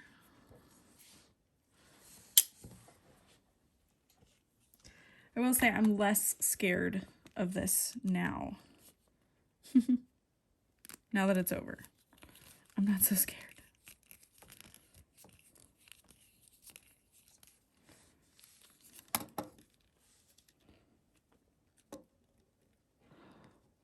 working through, lining that up.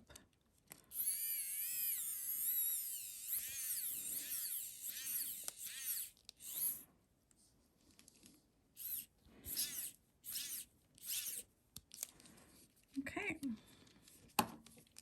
looking good.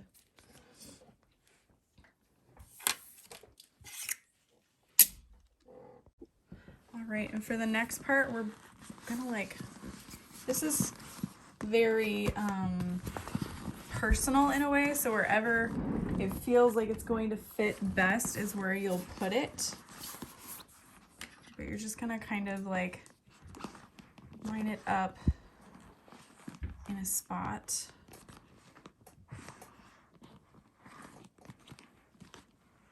Okay, I've got impressions made there, and I'll go ahead and mark them a little bit better.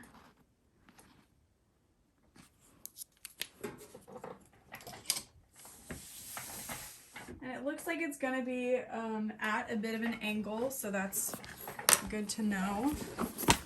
And we're gonna reach into where we've left our lining open. How did I lose it already? Okay.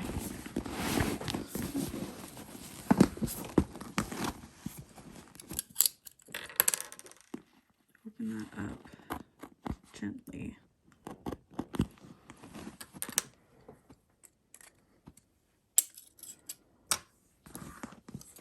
And this flip lock flips in either direction, so there really is no wrong way of doing it. But can you imagine if you were to use like one of those really fun flip locks from like Zorel or So Dolce, some of the other million hardware suppliers, how fun this bag could look.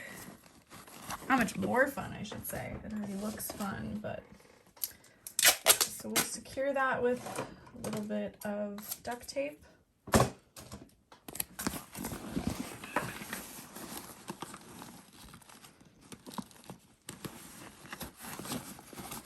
Carefully pressing that into place. And we gotta remember, we still need to sew up our lining. I'm just so excited to see this like done, like in place. Look at that. We did it. It's a little high up, but again, like this bag is so unique in its shape that I really don't think it's going to make or break the design. But yeah, we still need to sew up the lining and finish up our backpack straps, but like the difficult stuff is done. Good job, high five, you did it. Okay, so let's go ahead and sew up the lining and zipper pocket. Definitely want to make sure you sew up the lining before you sew up the zipper pocket.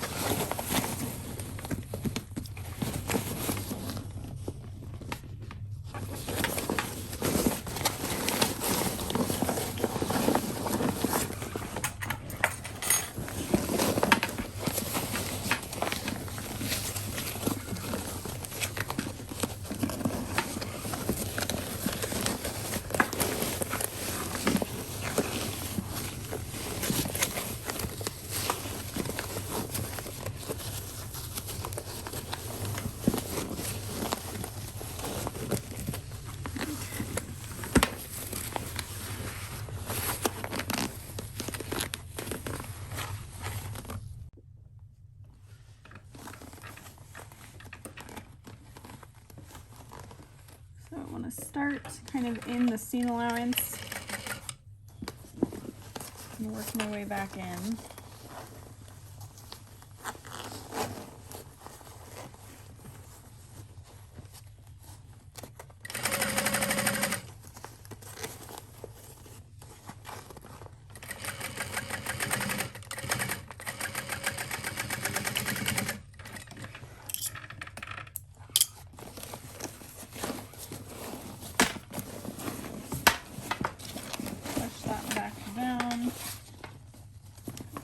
Sew this shut.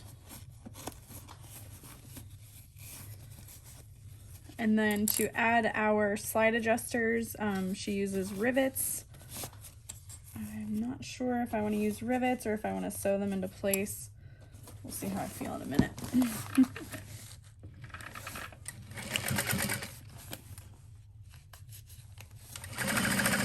I'll go ahead and add some woven labels into this pocket.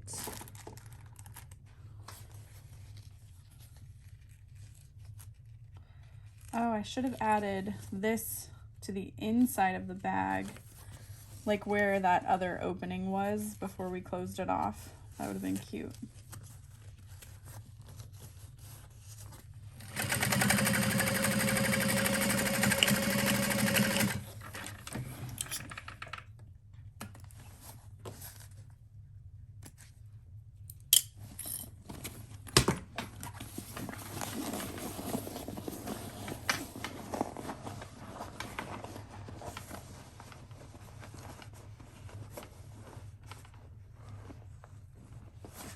I'm just pushing the lining into place and close up my zipper pocket.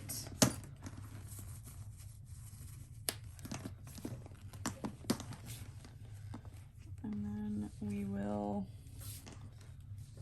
slide the end of your strap through that rectangle. Wait, no. Wrong. Okay. Slide adjuster on first. I am using wide mouth slide adjusters that I have on my website, especially with vinyl. Things get thick pretty quick. So I'm sliding that through. I'm leaving a generous amount. Okay, I messed this up, but you want to make sure that you're rolling the handles in before you add your strap connector. So my strap, it wasn't necessarily twisted, but it wasn't correctly twisted. So it didn't sit quite right. So yeah. Add your slide adjuster.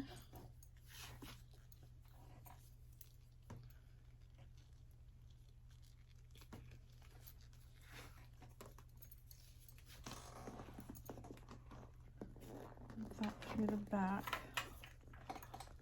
There we go. Yeah, I put it on after I sewed it together and I was like, wait a minute. That doesn't feel right. Okay.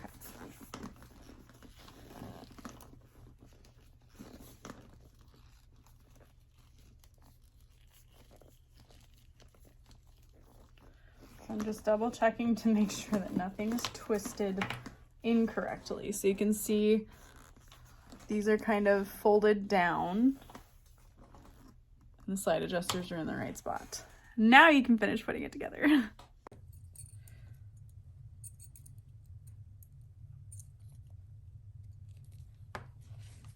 Out of the way.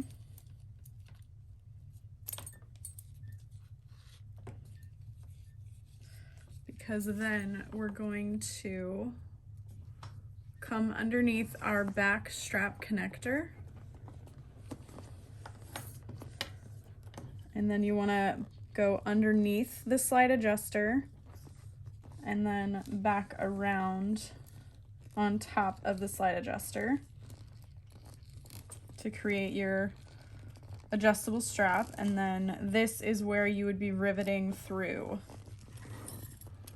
right around the slide adjusting bar. So it is trickier to sew it at this point, but I think it's a little bit stronger. I don't know, sometimes you just never know if a rivet's going to hold on or not.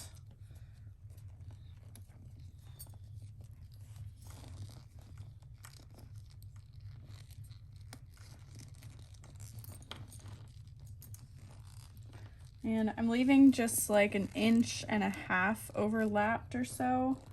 And you want to make sure it's the same on both sides. So whatever you leave up through on one, want to make sure you leave it that way on the other as well. And then you can tighten your slide adjuster there. Yeah. Yeah, I should be able to sew this together.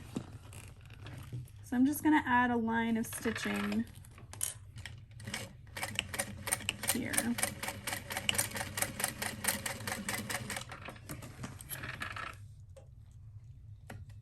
And you can do both. You could add a rivet and a line of stitching. I am opting to not add the strap end to this side.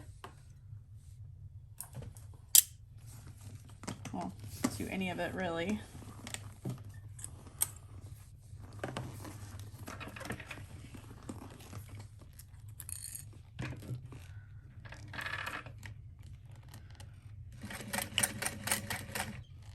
Just make sure you give yourself plenty of room to sew that down.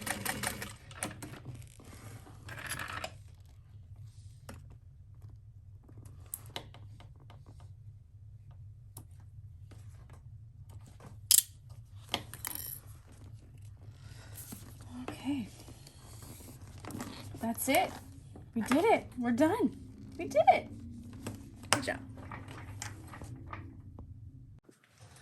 All right, so that is it for this bag. We've got our back straps nicely attached. Here is that front panel. So I do think adding like a slip pocket here would be kind of cool. You just want to make sure that you measure it out because of the way you like fold in the top half to use your flip lock here. It could kind of get in the way or not be as usable. But I don't know. Maybe even if it's just like the size of the stabilizer, or you could even omit the stabilizer because you're adding that slip pocket. That might be kind of cool, but this is definitely a unique bag. I have not seen anything like this out there. I'm sure there is like a designer bag somewhere. She had to pull inspiration from something, but she is also just an incredible designer. So I think this is such a unique, fun bag. Definitely if you're a beginner, take it slow, but I think you can accomplish this. And I would, of course, love to see if you make this. I'd love to know your thoughts down below, and I will see you in my next one. Bye.